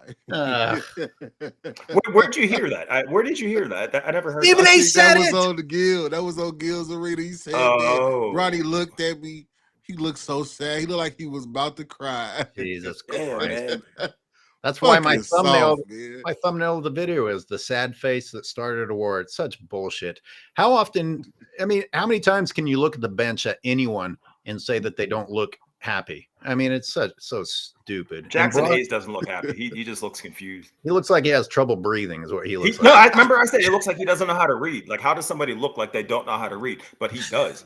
And I'm sick of ESPN showing his reactions to every basic LeBron play. All that stuff is intentional. But you ever notice those, Speed? They always do that. There's always somebody on LeBron James teams that's the hype guy, the guy on the sideline that they show in the video footage on the bench that never really plays that much, but he's always doing the LeBron James. He's hyping him up, man. He's always the guy. It's a cheer. It's a paid James cheerleader. Andre Drummond was the dude in the bubble. Somebody in the chat helped someone to hold his water. Richard Jefferson. Morris. Now they got more. So this is one of the many videos that I never released because every second of every period is ridiculous LeBron shit. So I couldn't finish. But I have a sequence in which Morris and Len and all these guys, every brick LeBron shoots, you see them in the background on the TNT Overtime app going, ah! and it doesn't go in. And as long as you celebrate every fucking single thing LeBron James does, one of them will go in and you can show that highlight. Up to and including how he calls the timeout. You better celebrate how he called that timeout. He's 40 years old. 40-year-olds don't call timeouts like that. You made me think about that time on ESPN where they posted before the game, before the Lakers were about to play another team. They had LeBron James coming out versus someone else, and they posted this picture of LeBron James versus the other player. Come to find out, LeBron James wasn't playing in that game. He Oh, load managed on ESPN. An hour later, he didn't show up to the game. So he even had fakes when they tried to promote him. And I don't think there's any doubt at all that he ducks Giannis. It's 3 seasons in a row. And what do you know? Giannis has dunked on him and stuffed his ass. I think he definitely loses sleep thinking about Giannis. If he comes back after this stretch, I mean, you have no he has no self-awareness, but how do you not? Okay, he gets away with it every year. That's what I'm saying. People refute that on TV when you bring it up, but it's like he's been doing it for like 12 years now. And it's not a coincidence. It's now just it's a tradition almost. You can expect it. You know what else crazy that ESPN does? Last year when the Lakers played better without LeBron and like beat the Celtics, they turned around and said that LeBron motivated them by sitting out. I mean, it was the most insane thing I've ever heard. So now the Lakers lost. Now the Lakers lost to the Bucks without LeBron. What is it? You know, they can't win. Yeah, they can't win without LeBron. But when they win without LeBron, it's because LeBron found a new way to motivate his team by being passive aggressive and wearing the New York Knicks colors. Well, did you notice they're already planting the Luka doesn't take basketball serious seed? They're already planting the well, maybe the Mavericks were right. Maybe they were onto something. 24 hours ago, they said that LeBron James was responsible for getting Luka into shape. And remember, I'm the one who said he didn't even lose a significant amount of weight. They just misreported it to make it look like LeBron did this great deal. But now Luka is, he needs to get back and play in shape, and he's hurt, and Austin Reeves is hurt, and they said they're missing Jackson Hayes. You know who's missing Jackson Hayes? Is his girlfriend. It looks like to me that Luka Doncic is on a team that was built around LeBron James. Yeah. LeBron James ain't there no more, and now he's playing with guys that he only started playing with a couple of weeks ago. That's what the Lakers look like right now without LeBron James on the court, man. This man went out there and dropped 40+ last night, but it don't matter because, once again, he's out there with a team that's built for LeBron James, man. Like all LeBron James teams are built. That's why we laugh when they say he has no help. Dude, you have the team that you literally want built around you everywhere you go, and then when it doesn't work out, you blame that you don't have help? That doesn't make any sense. And you've had every generational talent, almost every generational talent available your entire career. Yeah, I don't know. I mean, I'm fatigued from talking about it. It's amazing that we have to talk about that every season. LeBron James always getting absurd amounts of help, and then somehow he doesn't have enough help. I mean, Anthony Davis wasn't good enough. He needed Luka Doncic. Let me shout out. Let me shout out Charles Barkley really quick because he's had some one-liners, which is all he can get in now because even Kenny Smith is there ready to defend LeBron James if Barkley starts to make a good point. But they were literally saying that in order for LeBron to rehab properly, it was important for him to sleep in his own bed back in LA. And they actually said that. And thank Christ Barkley was like, I hope he survived. Hope these guys can survive. And then they were also talking about the altercation and how Larry David was sitting there when all this went down. He's like, yeah, LeBron was there to curb Larry's enthusiam. So that's a bar. That's a bar. I do want to shout out Shaq real quick because because with Steph Curry hitting that 4,000 3-pointers record, which I saw one story about. Shaq said, maybe it's time to start putting Curry in the GOAT conversation. And I don't agree with that. But for him to publicly say that, I was like, man, that's good for you. Good for you to take that strong stance because Curry is like the one kind of like thing blocking all the fanboys from saying LeBron's the GOAT because he has 4 championships in your so-called GOAT's era. And you can never argue against that. You can never say he was the best of all time when you have other people actively eating in your era. It just, sounds crazy. I don't even think Steph should be in the conversation, but it's like what Robin said at the beginning of the show. One day you woke up and you heard that LeBron had jumped all these people. I mean, LeBron is with Steph in terms of titles and is behind Kobe. And yet one day he just leapfrogged him. Just leapfrogged Kobe. Well, Bronny leapfrogged in his college ranking standings, didn't he? He went from like 70 to like 15 overnight, even though nothing changed. His stats did go up. He didn't play any games, but he shot up. It's weird how that happens. Yo, shout out to Uncut Hoops. Yeah, let's see. What's Uncut say? ESPN posted a picture of both Curry and LeBron after Steph cracked 4K threes. That's a shame. Oh, I mean, Are you it's serious, man? It's gross. That's disgusting. It is. That's it's fucking vile. disgusting, man. It's I right told you there, they try to inject LeBron James into any conversation. In every conversation, it doesn't matter what it is. It could be the most clutch plays of all time. It could be the greatest dunkers of all time, the greatest two-way players of all time, the greatest score. LeBron James always in that conversation. Hey, Big Bro McGee, this 90% of LeBron turnovers are turned into points by the opposing team. That's an NBA record. I don't. If that's the actual number, that should be needs to be broadcasted everywhere. I want to look into that. Thank you for that. That's a crazy stat. I second that, Speam. If that's an actual stat somewhere, I'd like to see it. I show in my videos how many of LeBron's turnovers do turn in directly into fast break points for the other team. It's 4.5 point swings. And LeBron is just at the other end, standing there upset with someone else for his turnover. And then they praise him. And then they praise him for the cherry pick at the other end.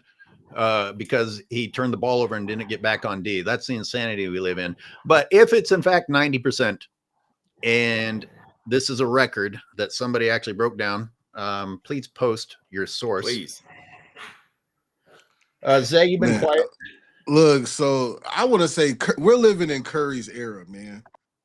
Curry beat LeBron 3 times. We're talking about the only unanimous MVP. We're talking about a man that had a 50, 40, 90 season while averaging over 30. He is the only player in history to have that feat, man. Knock it off, please. Couldn't stand Curry. This fucking light-skinned, pretty boy. I can't stand him. But man, I've grown to love That's Steph because Curry. your goat was ugly as shit. Yeah, I was supporting the ashy elbows. Yeah. But it's unbelievable the things that Steph Curry has been able to do from the three-point line, and you can't keep him off of the three-point line. Everything that Curry does is more difficult than anything LeBron does. Thank you. You want to tell me go get a layup and dunk? Curry can't. He could barely fucking dunk, but hey, he's finna score 50. Before James Harden had that 50-point game, Curry was the only player after 35 to have 3 50-point games. He was the oldest player with the most 50-point games after 35. It ain't LaForty James. I don't think I've ever scorer seen of all time. So y'all like to say? Come on. I don't think I've ever seen Steph Curry flop. And he goes to the paint just as much as LeBron does. And now that I'm thinking about it, I don't think I've ever seen Steph flop once. And he gets put on the ground all the time. Yeah, I can't think of one. Yeah, that's what. Real quick, just go. I got to give props to Zay. I have to echo that. What Steph does for his size to be in that level of shape, to gain muscle this later age, because he did put on a ton of muscle in between, I think it was 2021 and 2022, and still be the greatest shooter of all time, have one of the best handles ever, right? Be a champion, be a spokesperson for the league, be an actual spokesperson for the league, be an ambassador for the game, a positive change, right? He also has a beautiful family, great father, by the way. You don't hear stuff like that about him, right? You don't hear, his wife has said some crazy stuff in the past. No, right. Well, so let me stop there. But he has a great family, and you never hear about it. You only hear about LeBron's great family. So again, it's marketing. It's the media. Yeah, worse. You know what's unique about Steph Curry, or what makes Steph Curry so great, is that he's unique in and of himself. Even though we see all of these people trying to emulate Steph Curry, and we talk about how many three-point shots are being taken in the league, these are essentially people trying to take what Steph Curry was able to do and make it their own. But why do we celebrate Steph Curry? And once again, what makes him unique is that Steph Curry was able to win. Like you mentioned, Zay, Yep. 4 championships during his run in his career, doing what he does best. Shoot the ball when you're like, damn, why is he taking the shots from half court? Sometimes I'm like, come on, Steph Curry, it's ridiculous what he does on the court sometimes. And yeah, sometimes it backfires in his face. But when you think about his greatness and what he was able to do and be unique in of himself, you think about someone like Michael Jordan. What was Michael Jordan unique in of? Remember, he changed the game. No one thought that you could be a perimeter scorer and score all those points, lead the league in scoring every single season and win championships while you're doing that. No one's been able to duplicate that like Michael Jordan. He's unique in of himself, what he could do. That's Michael Jordan. That's what Steph Curry could do. The way that he played the game from the three-point line, from the perimeter deep like that, and still impact his team. Not needing the basketball in his hands, having the impact, allowing the Draymond Greens, the Klay Thompsons, the Andrew Bogut's, all these other guys, the Leandro Barbosas, you know what I'm saying? The Harrison Barnes. He won with guys that you forgot about, Andrew Wiggins. All those guys were better playing with Steph Curry, man. So that's kind of unique of himself. And that's why I like to kill the narrative that LeBron makes people better. Look what Steph Curry has done for people. Look what he did for Kevin Durant. Kevin Durant ain't sniffed the final since. Word.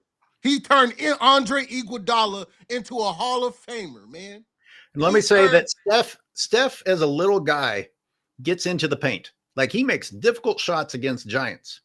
Yes. But let's talk about his three-point shooting. Now that I've said that he drives and can penetrate and score and dish nice dimes to people, even his three-point shots are exhausting to watch because everybody's trying to fucking stop him. Nobody is trying to stop LeBron James from shooting, and they're glad that LeBron James got his wide open three-pointers up to 38%. And Steph Curry's like has a millisecond after dodging all of the defenders to get his shit off. Yep. You know, I mean, how are you comparing LeBron James to people like that? And he has to deal with Draymond Green with all of that. Oh, You're not even mentioning Draymond Green. That's for a an reason. opposition against Steph Curry. Like, he has to manage that. I have my limit. My day will be ruined if we include Draymond in this. All right. Well, can you put my picture back up? Oh, sure. Yeah, I'll put your picture back up. You know, by the way, Robin had the day off, so it was nice of him to join us on the Friday. We don't always get to have him for the full show on a Friday. Like, can I? Yeah, go ahead and say. Just Curry, you're not understanding. Like, Curry averaged 30 points and averaged 45% from the three-point line, man. That is unbelievable. 45%. Wow. That is ridiculous. You will never see this again, man. Go ahead. And like you said, when you talk about that percentage and you talk about the kinds of shots that Steph Curry is taking, AOH, you alluded to, the space that Steph Curry, he doesn't have much time to take these shots. That's what makes what he does, like I said, so unique in of itself, because he can do these things in the course of leading his team to victories. When you think about someone like Damian Lillard, for example, he tries to emulate Steph Curry to a degree, but he has nowhere near the amount of success of a Steph Curry, nowhere near on the same stratosphere of a Steph Curry, even though he tries to emulate, even though he's known for Dame time, even though he's known for taking those parking lot threes, he don't have the same impact. Yep, that's a fact. That's a great point. That's a great point. Yep. Gentlemen, I have one more thing that I wanted to say. Well, two, I'll spit them out. Along the same lines as talking about how Stephen A. Smith and LeBron James needed 3 tries to get what they supposedly meant correct, and everything is hate now, etc., etc. Does anyone else have a problem with all of the titles of videos being so-and-so gets honest about what really happened, or so-and-so reveals what went down, or so-and-so finally comes forward, or breaks their silence, or destroys so-and-so? And let's say the breaks the silence one. Like, they just finished talking and they're talking again. What are these titles? What are these thumbnails? breaks his silence. These people don't ever shut up. Clickbait. When you It's say just that they're clickbait. breaking their silence, they're just changing their story and going on another person's talk show. And when you say they get honest, they're lying. When you say they reveal, they're giving a skewed version of the truth. Finally comes forward? You mean walked from one talk show to the next one? Stop saying these things. Okay, that was my gripe. What do you guys think? You feel me? It's all clickbait. I remember Dreamers Pro, shout out to him, used to get comments all the time about his titles, He saying, is dramatic. He's over the right, top. they're really dramatic. And, then sometimes you will click in and it's like, well, none of that happened, but I support him because he's out here doing the thing. It's sensationalism. I go back to the Stephen A thing when he was talking about GOAT of longevity. ESPN ran the story as Stephen A concedes. I think they said concedes, as in he's finally admitting something that he denied this entire time, which is the definition. The word wasn't concedes. I can't remember what it was, but they lied. So, like you said, all he did was change the story, just remix the words a little bit and said it in a demonstrative fashion, like he's standing on something. And then you get Kendrick Perkins, he'll say his one thing and then fall asleep. And then you got Brian Windhorst, who's probably already asleep. So there's nobody to say anything, right? That's where we are with things. Zay? I just really hate giving power to this shit, man. All right, we'll move on. Should I just shut up? No. Go ahead. No, go ahead. Y'all go ahead. Go ahead, Robin. Go ahead. Yeah, no, I was just listen. I mean, as far as like the thumbnails and the titles of videos and what's actually going on in the actual videos, this all goes back to what we've been talking about.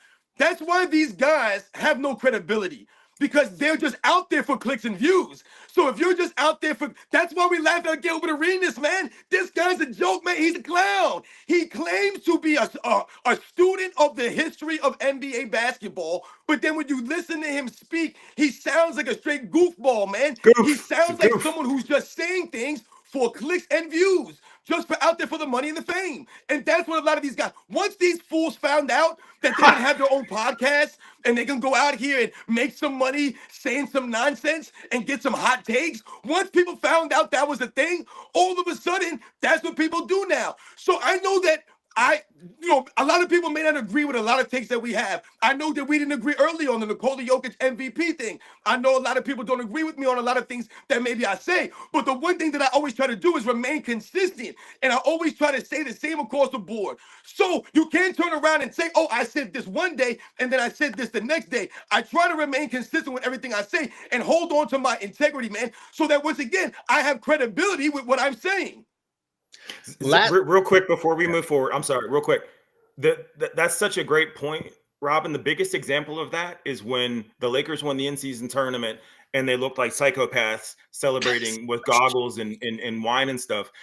3 months, they made it this big thing. 3 months later, LeBron's talking about, we won that thing or whatever, completely devaluing it. And not one person said, but Darvin Ham got you guys the in-season tournament. Why'd he get fired? It was such a big deal. You guys put this thing in the rafters.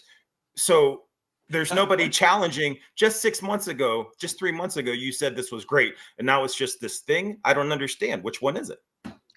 My last note is to shit on Rich Paul.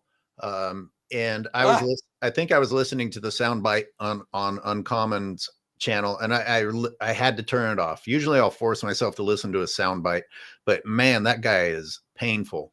In one note, besides him saying that any criticism is hate, is that he tried to justify everything with Bronny by saying, you gotta take opportunities when opportunities present themselves, as if there was no choice. There was not an opportunity. LeBron James created and manipulated a situation. If anything happened, Bronny stole someone else's opportunity who actually needed the opportunity. That's a fact, because it started off with, hey, LeBron and Bronny are a package deal. If you draft Bronny, you got LeBron. Then they said, oh, Bronny is open to playing anywhere. Bronny just wants to hear his name called. That's his dream. Oh, it's my dream to hear my name called. Then they said, hey, if anybody but the Lakers draft Bronny, He's going to Australia. How is that not tampering? How, Yeah. how is that not tampering?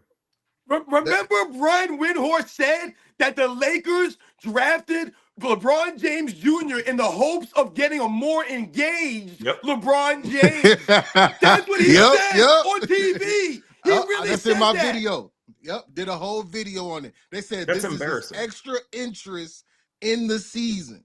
Yup. So his extra interest in the season is not to win a championship. No. It's not to bring a championship home to LA. It's to play with Bronny. It's to be a better dad. By the way, insane. LeBron has to be a better father. He spent so much time away from Bronny that he owes it to Bronny to get him on the Lakers. Right. Knock it off, fanboys. By the way, none of that Warrior shit is substantiated. By the way, that, as far as I know, that's just ESPN saying it. But you forced me to put my graphic up. This was in one of my rants from this week. How everybody decides that since they're a father, now that gives them a green light to be a fucking douchebag. You don't have to conduct yourself better than other people. You don't have to be an example to your son. You reproduced as if that's a difficult thing to do. And now you get to be a prick and use your child as an excuse for being a prick. Strive for greatness. You guys remember when LeBron James Jr. was playing at USC and they were booing him out there in the crowd? You know why they were booing him? Because his father's LeBron James. That's why they were booing him. If his father wasn't LeBron James and he conducted himself like a true professional and people actually respected his father, they wouldn't be booing his son out there on the court.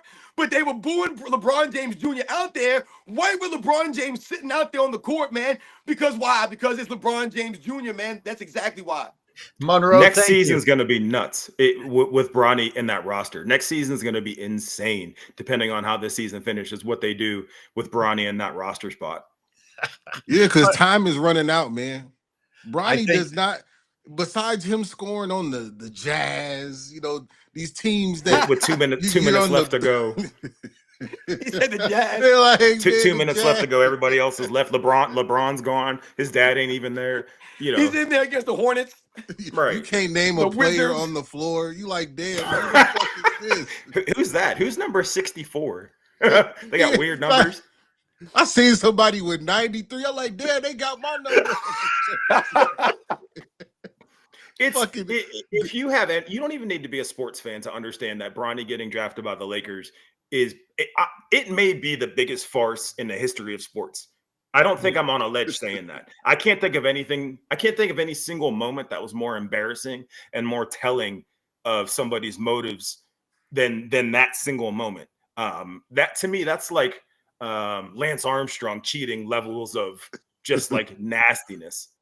You know what I mean? You know what's really funny, AOH, when you bring up Rich Paul, it makes me think about LeBron James and the people that he has around him, the company that he keeps, so to speak. Yeah. You know, and oftentimes you can tell a lot about somebody by the people that they have around them, their friends and things of that nature, man. And when you think about someone like Rich Paul, he's a yes man for LeBron James, right? That he's talking about antlers. He doesn't even know the difference between antlers and horns. Like, we laugh at him. Remember, this is the same guy that said that he's as great of a three-point shooter as Reggie Miller, Ray Allen, and Steph Curry. He actually put his own name in the same sentence as three of the greatest three-point shooters in the history of the NBA, when Rich Paul never played a single minute in the NBA, but he's going to put his name out there. So these are the kinds of people that LeBron James surrounds himself with. It's true. Hey, think about Rich Paul. Look, for the chat, man, go to the book of YouTube, right? And then type in LeBron James and Rich Paul on Rap City. This was back in like 04, 05. Oh, wow. Rich Paul needs a statue of LeBron in his house for saving him, man. He saved Rich Paul, man. Rich Paul be still in the hood selling 3.5s. Oh, right. For LeBron, man. We were going to keep it real. We talk about that. Yeah, Rich Paul talks about himself like he's a self-made millionaire, like he's an entrepreneur and a genius. And I asked you that yesterday, Zay. I was like, would Rich Paul have made it if he wasn't attached to LeBron? Yeah, man, he'd be in the Cleveland trenches selling bags still, man.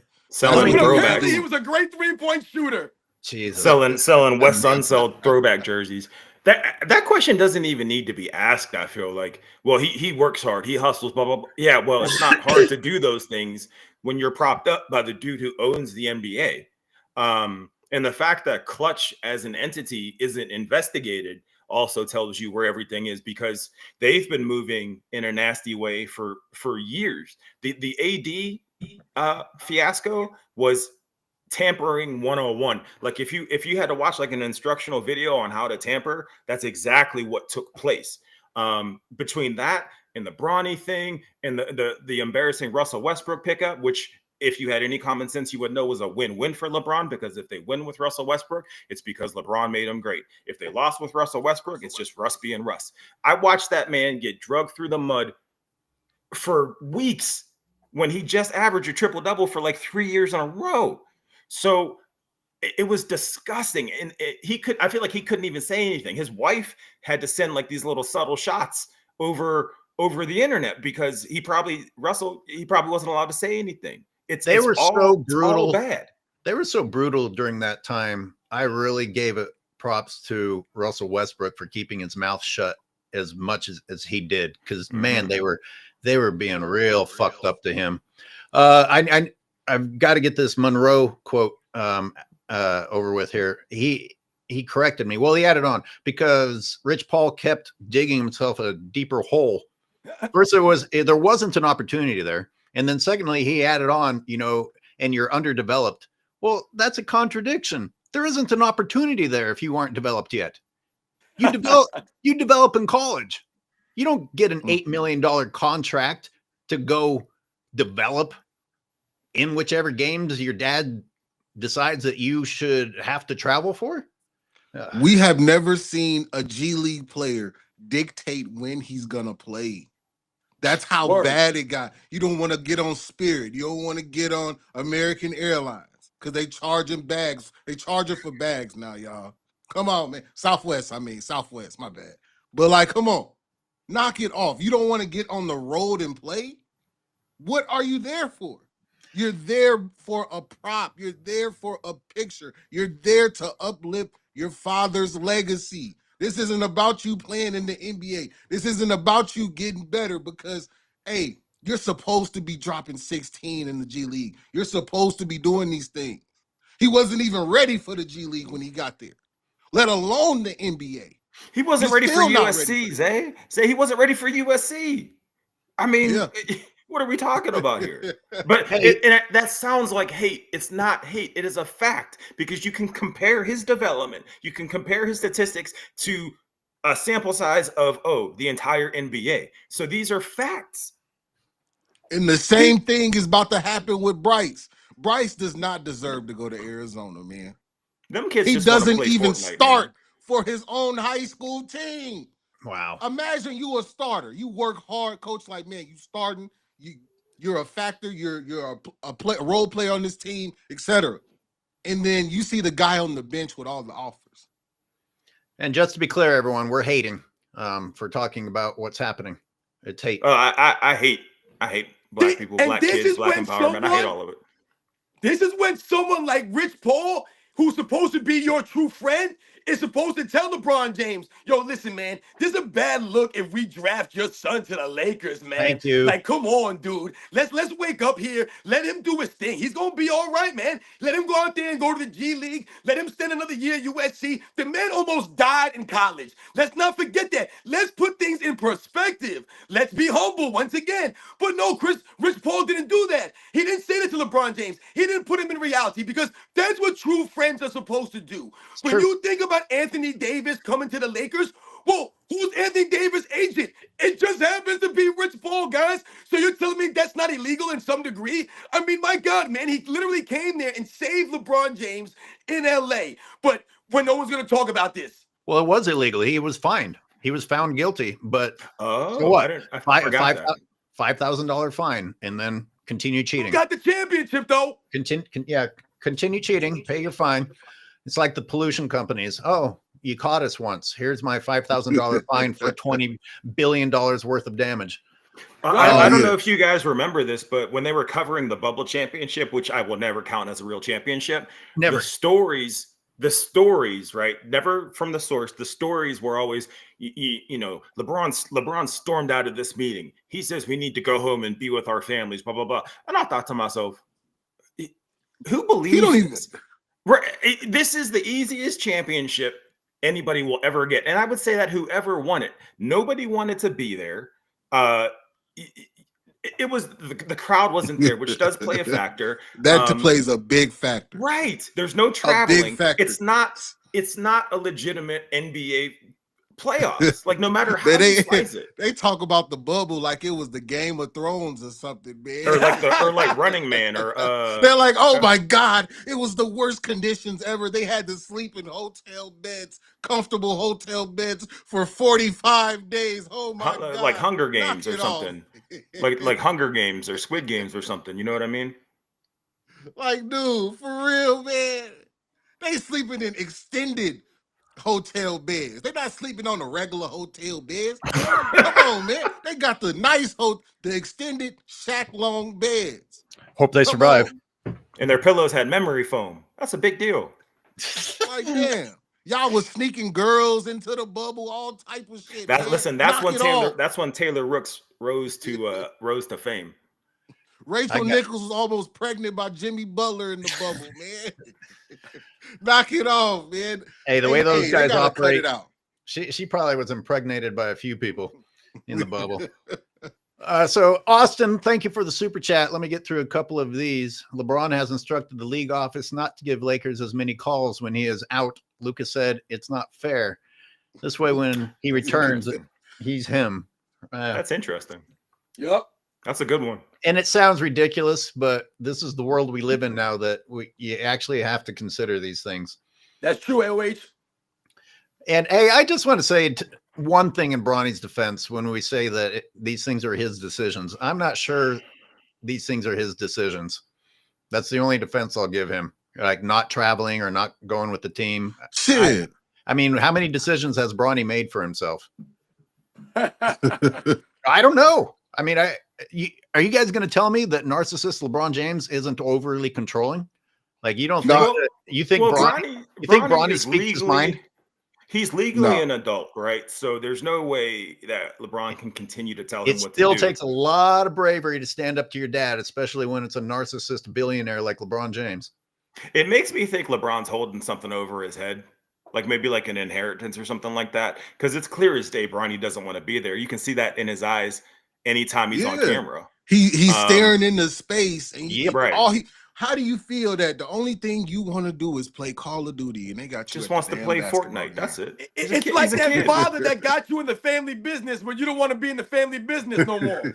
Yeah, like the mob or the mafia. Like he's gonna have cement boots, like Nike LeBron cement boots, if he doesn't act right, act accordingly.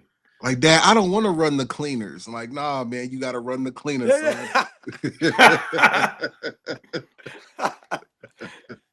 I just want to draw, Dad. Right. Hey, we're all forcing face of the league on Anthony Edwards. How come no one's mad at LeBron James forcing the NBA on Bronny? You know, all he wants to do is play his video games. That's all he want to do. You can see he be holding his hand like he got a controller in his hand on the bench. Like, damn, Bronny, focus. Boy, the problems today's society faces, being the face of the league or not getting home in time for your video games. LeBron had the nerve to say in an interview, I didn't want to be the face of the league. Why wasn't there a bunch of people laughing in the background when he said that? Oh, you know what I mean? Right. How do you not counter that? Well, it's because Dave McNimon's the only one who interviews him, and he's a known clutch guy. So how do you say, yeah, but you have chosen one on your back? Tattoo on your back. Right. It's unbelievable. Dave McMenamin could barely ask a question in the fucking press conference. He's like, LeBron, I don't mean to hurt you or offend you, but how's your groin feel? Like, come on, man, knock it off. Ask him how is he hurt or not. Yeah, you had 7 turnovers, but you did such a great job raising your kids. How'd you do that? It's like, all right, man, next question. They wouldn't mention the turnovers. They just go straight to the kiss assing. The kids, right? Yeah. Like How LeBron, we come you're- noticed you changed shoes at halftime. Were your feet bothering you, or was this a statement supporting a community? Someone should just. Hey, what's wrong with your groin? Tell me. Tell me exactly what's wrong. Tell me exactly medically what's wrong with you. He never gives an exact, man. See, now I do. Well, I am a hater, whatever. He never gives an exact medical diagnosis on what's wrng. Did you ever notice that? Every other play, right? Soreness. Every other player, tendon this, ligament this, blah blah blah. With him, it's I heard a pop just like I did the last time I played horribly. So did you also notice that they're changing the timeline and talking about reevaluating, and it pretty much whenever LeBron James sees an opportunity on the horizon, they'll have reevaluated him every day until he can say, "Oh, I'm healed." Oh, I didn't notice that. I'm not I went surprised. to the LeBron James of groins. He is the LeBron James of groins. See, that's an easy Just when they joke. got 3 back-to-backs. They got 3 back-to-backs over the next 10 games. That's why this man's conveniently not in the lineup. Oh, I got something sad to say. I finally figured out how to live stream the TNT Overtime app games while commentating on it. Nice. And guess what? There's not a single more Laker TNT Overtime game. Oh, let me know how you do that, because I'll tell everyone right now. Go to NBA.com, look for games, see which ones say that they're on TNT, click on it. It'll say watch on the TNT Overtime app. That's it. Okay. And I hope, they've got all these expensive cameras mounted. I'm hoping that they don't stop next year just because TNT isn't going to be showing it. Maybe they'll rebrand it to the ESPN Overtime camera, but I don't know. They only do it on Tuesdays and every now and then a Thursday, and not even always then. So I didn't get as much footage this year as I intended to. But you are right, though. Those overtime games are a great source for seeing what happens in between the calls during timeouts, stuff like important stuff. So that was a great point, AOH, that you brought up earlier, because I've seen that too. I've seen the clock stoppages and then seeing guys just stand around, dicking around, not doing anything, and then complaining 6 minutes later. But if you watch the broadcast, they're like, oh, look at these, elite athletes. Man, he's so locked in. They're doing that with Luka now. They're saying, look how locked in he is. Look how angry he is. And I'm like, he don't care. They're just trying to make him something he's not. They're trying to make him this angry guy that's mad at the Mavericks for doing him wrong. But even then, that deal was shady too. Like I said, Nico Harrison, former Nike guy, has been working with LeBron since 2002. The connections are wild. Luka is not mad about going from Dallas to LA. No, who would be? Shit, I wouldn't. Exactly. That doesn't even sound right. I'm mad for going to a beautiful place. You know who looks sad? The thumbnails that they show of the Mavericks games is Clay. And holy shit, he should be sad. That guy's in living hell right now. But they only has 7 players, man. How do you play a game with 7 players? Meanwhile, the Lakers have 20 people on their roster and they're still adding. The Lakers are going to San Quinn, Venice Beach, finding players. You like, bro, what the fuck? Where are you finding him? Like Kevin Bacon in the air up there. He's got to have somebody teaching him the Jimmy Dolan shake and bake. When Jordan Goodwin came with that mask and was just a monster on defense, and you're like, what is going on? Where are they finding these guys? It's really sick, man. It's sick. Final thoughts. Let's bring it to a close. Gentlemen, what's burning in your minds that I didn't get to? I feel like we only touched on the cookie thing. I might have to do a special video about the cookie monster. We can save it more for Sunday. Yes, but everyone, we're coming back on Sunday with some special topics. Everyone's bringing their own special topic. I'm going to shit on Nick Wright as at least one of my topics. But it's the NBA. It's the Jerry Springer show of sports.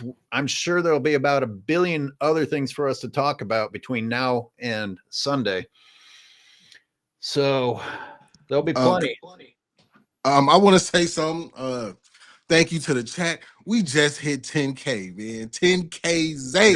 Congratulations. We just hit 10K, man. The milestone. Fanboys, I remember they were on my page. They're like, oh, this guy only got 500 subs. Oh, this guy only got 1,000 subs, 2,000. We had 10K now, fanboys. And I welcome fanboys. Don't run from me. Come on in. Come join the party. Come get you a drink of this. Come get a double dose of this information, man.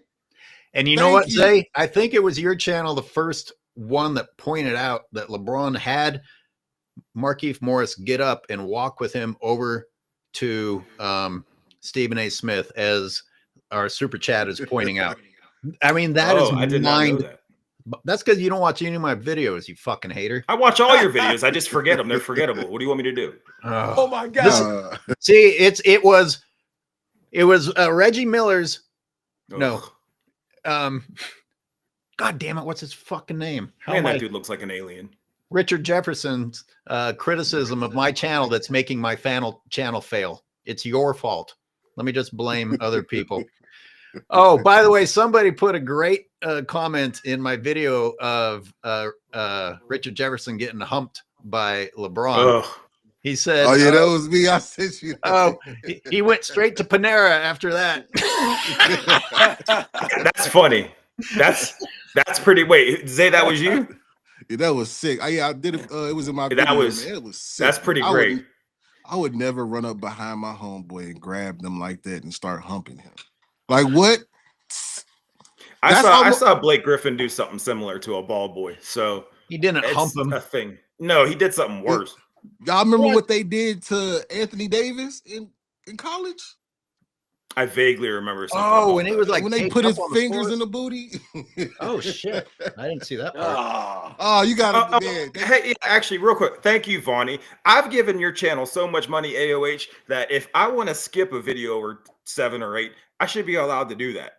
I have receipts. I have all the little super pay receipts of all the money I've given to you. So they all if that's not being a fan, yeah, they bounce. That's why I'm homeless now. If I can prove that, I might be your biggest fan. So yeah, take that back. All of your, and I've given them back to you. I'll go check my receipts too. No, you haven't. All of yours combined didn't equal that one guy who gave us some YouTube advice. Are you still listening? Oh, please. That's great. We need your email. We need. Oh, he sent me an email. He sent me an email. Okay. Yeah, I'm gonna forward you into it.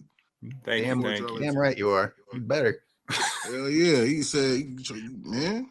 We have no idea. We have no idea how we get hated and blocked and then come back. It's interesting. Yeah, I literally have to wait James 30 runs days. YouTube. None of you guys have anything to bitch about, though. It took me 6 years to get to 2,000 followers, and Zayd's already eclipsed me. But I'm happy for all of you. We need everybody's voices, and I wouldn't be able to have a panel of other people to bitch about LeBron James about if y'all hadn't risen up to also tell the truth. Oh man, I was definitely inspired by some of your videos. I was inspired by some of Robin videos. I was like, man, he going crazy. Like the energy every time, even though y'all be saying my dog's screaming. Hey, sometimes you got to let that passion out. I'm a passionate man too. I get real passionate when I'm talking about Bronny James because I used to be a fan. I used to love this dude for real. No Diddy. And Robin calls out just about every lie as fast as he can, but also don't forget Robin has some inspiring fitness videos. It's important. Exercising is important for your brain and your body. It really is. So you should watch a couple of those. Yeah, word. Yo, much respect, Airways, for shouting me out like that, man. Yo, congratulations to Zay, man, for hitting that 10K, man. Like I said, man, that's real fast that you hit that, man. I just been on YouTube about 3 years. A couple of days ago, I hit my 3-year anniversary. So like I said, man, we all standing up doing our thing. Like you mentioned, Airways, about the fitness and health and all those things. Sometimes people talk about my energy and the way that I project myself and all these things, and they try to attribute these things to drugs and all those kinds of things, man. But this is my lifestyle, man. I've been into health and fitness my whole life, man. It's not a coincidence that I have the energy that I do, man. It's part of the lifestyle. So like I said, man, shout out to everybody in the chat, everyone that donate to our live stream. You guys continue to support us, man. And we'll be back on Sunday. You guys know the deal, man. Yes, sir. Thank you, King. King Speech, my dog. Appreciate you. Always. And Speam Engine dropped a new video last night, so you can go and check out his new video breaking down some personality disorders throughout history. Yeah, Yeah, that's the best way to describe it. If we're doing last words, I appreciate everybody that's been interacting with me on my videos. It's the race for 126 followers for me. It's cool. I'm vigilant. I'm righteous. I'm never going to stop this. I'm going to be up here with these Titans numbers wise. I'm blessed to be here. I appreciate everybody. I appreciate the comments. I appreciate the haters. I don't know why I'm talking like I'm dying tomorrow, but appreciate y'all. You said Yo, your someone in the comment section asked if my wife tells me to use my inside voice. And yes, sometimes in the mornings, on the weekends, if my kids are sleeping still, man, I'm often loud at 4 or 5 o'clock in the morning. So yeah, sometimes my wife will tell me, babe, you're yelling right now. Hey, Robin, you Hey. know who Black Bolt? You read comic books. You know who Black Bolt is? Oh, yes. That should be your name. You should change that. The Hey, second Robin, open let your me hear voice, you just start whisper, destroying man. stuff. Let me hear you whisper, dog. I want to see if you whisper loud. It's probably It's terrifying. very hard for me to talk in a monotone voice. Is that a whisper? Talk in a soft voice. That's that East Coast swag, man. Y'all some loud motherfuckers, man. Yo, whenever we have, get-togethers at my family's house, Thanksgiving, Christmas, things of that nature, I They always think of- lose my voice the next morning. Hey, man, y'all be so they think it's a basketball game over there, huh? Yo, you know what's funny? I was telling people on my channel, man, I always brought my sneakers to my parents' house whenever there was a barbecue growing up. All these things, man. You're like, oh, I'm Yup. bringing my sneakers, man, to go to my parents' house for a barbecue, man. Always to this day. And my wife used to laugh at me. And she'd be, why are you always bringing your basketball sneakers? And I told her, you never know when the game's going to break out at the barbecue, babe. I got to be ready. That's a fact. They lucky we out of the era where you wore basketball shorts under your jeans. Yep. Word. Under your jeans. It's so uncomfortable. We did it anyways though, because you have to walk to the I gym. remember one time my cousin was like, oh man, he brought the Kobe's out. He knew I meant business when I went and got my Kobe's on. Hey, Kobe's is still some of the most worn shoes in the NBA to this day. Word. They wear Kobe. It is. Zay, it is. It's the most worn sneaker. It's the most popular sneaker by numbers in the league. Second is Kevin Durant. No, for sure. When Kobe passed and the contract expired, people were pissed. They were mad that they couldn't get Kobe's. No, I don't see nobody begging for some LeBrons. Like No, in Africa they are. You know that they send all those old LeBrons to Africa so the kids can have something, so they're not stepping on rocks and disease and stuff. That's a fact, man. I can't find Speam's channel. It doesn't show up very well in a search. You have to type the at. It's because I'm still a nobody. It'll show. Happens. Type It's at at Steam Engine. It's Steam Engine, yeah. Hey, Speam, But in if you don't 6 put months. If you don't put the at in front of it, it will take you to Steam Engine documentaries. Okay, that's not interesting at all. All right. And Yeah, yet man. better than your channel somehow. That's when good. I knew That it was hit funny. different. That was good. That was When good. you could type in your name. I never learned more about Steam engines than when I was going to go watch your channel. I was like, wow, this is a lot more interesting. I'm just going to stick with this Steam Engine documentary. If I get to that point, if people are watching train documentaries and how to cook stuff instead of my content, I'm out. I'm done.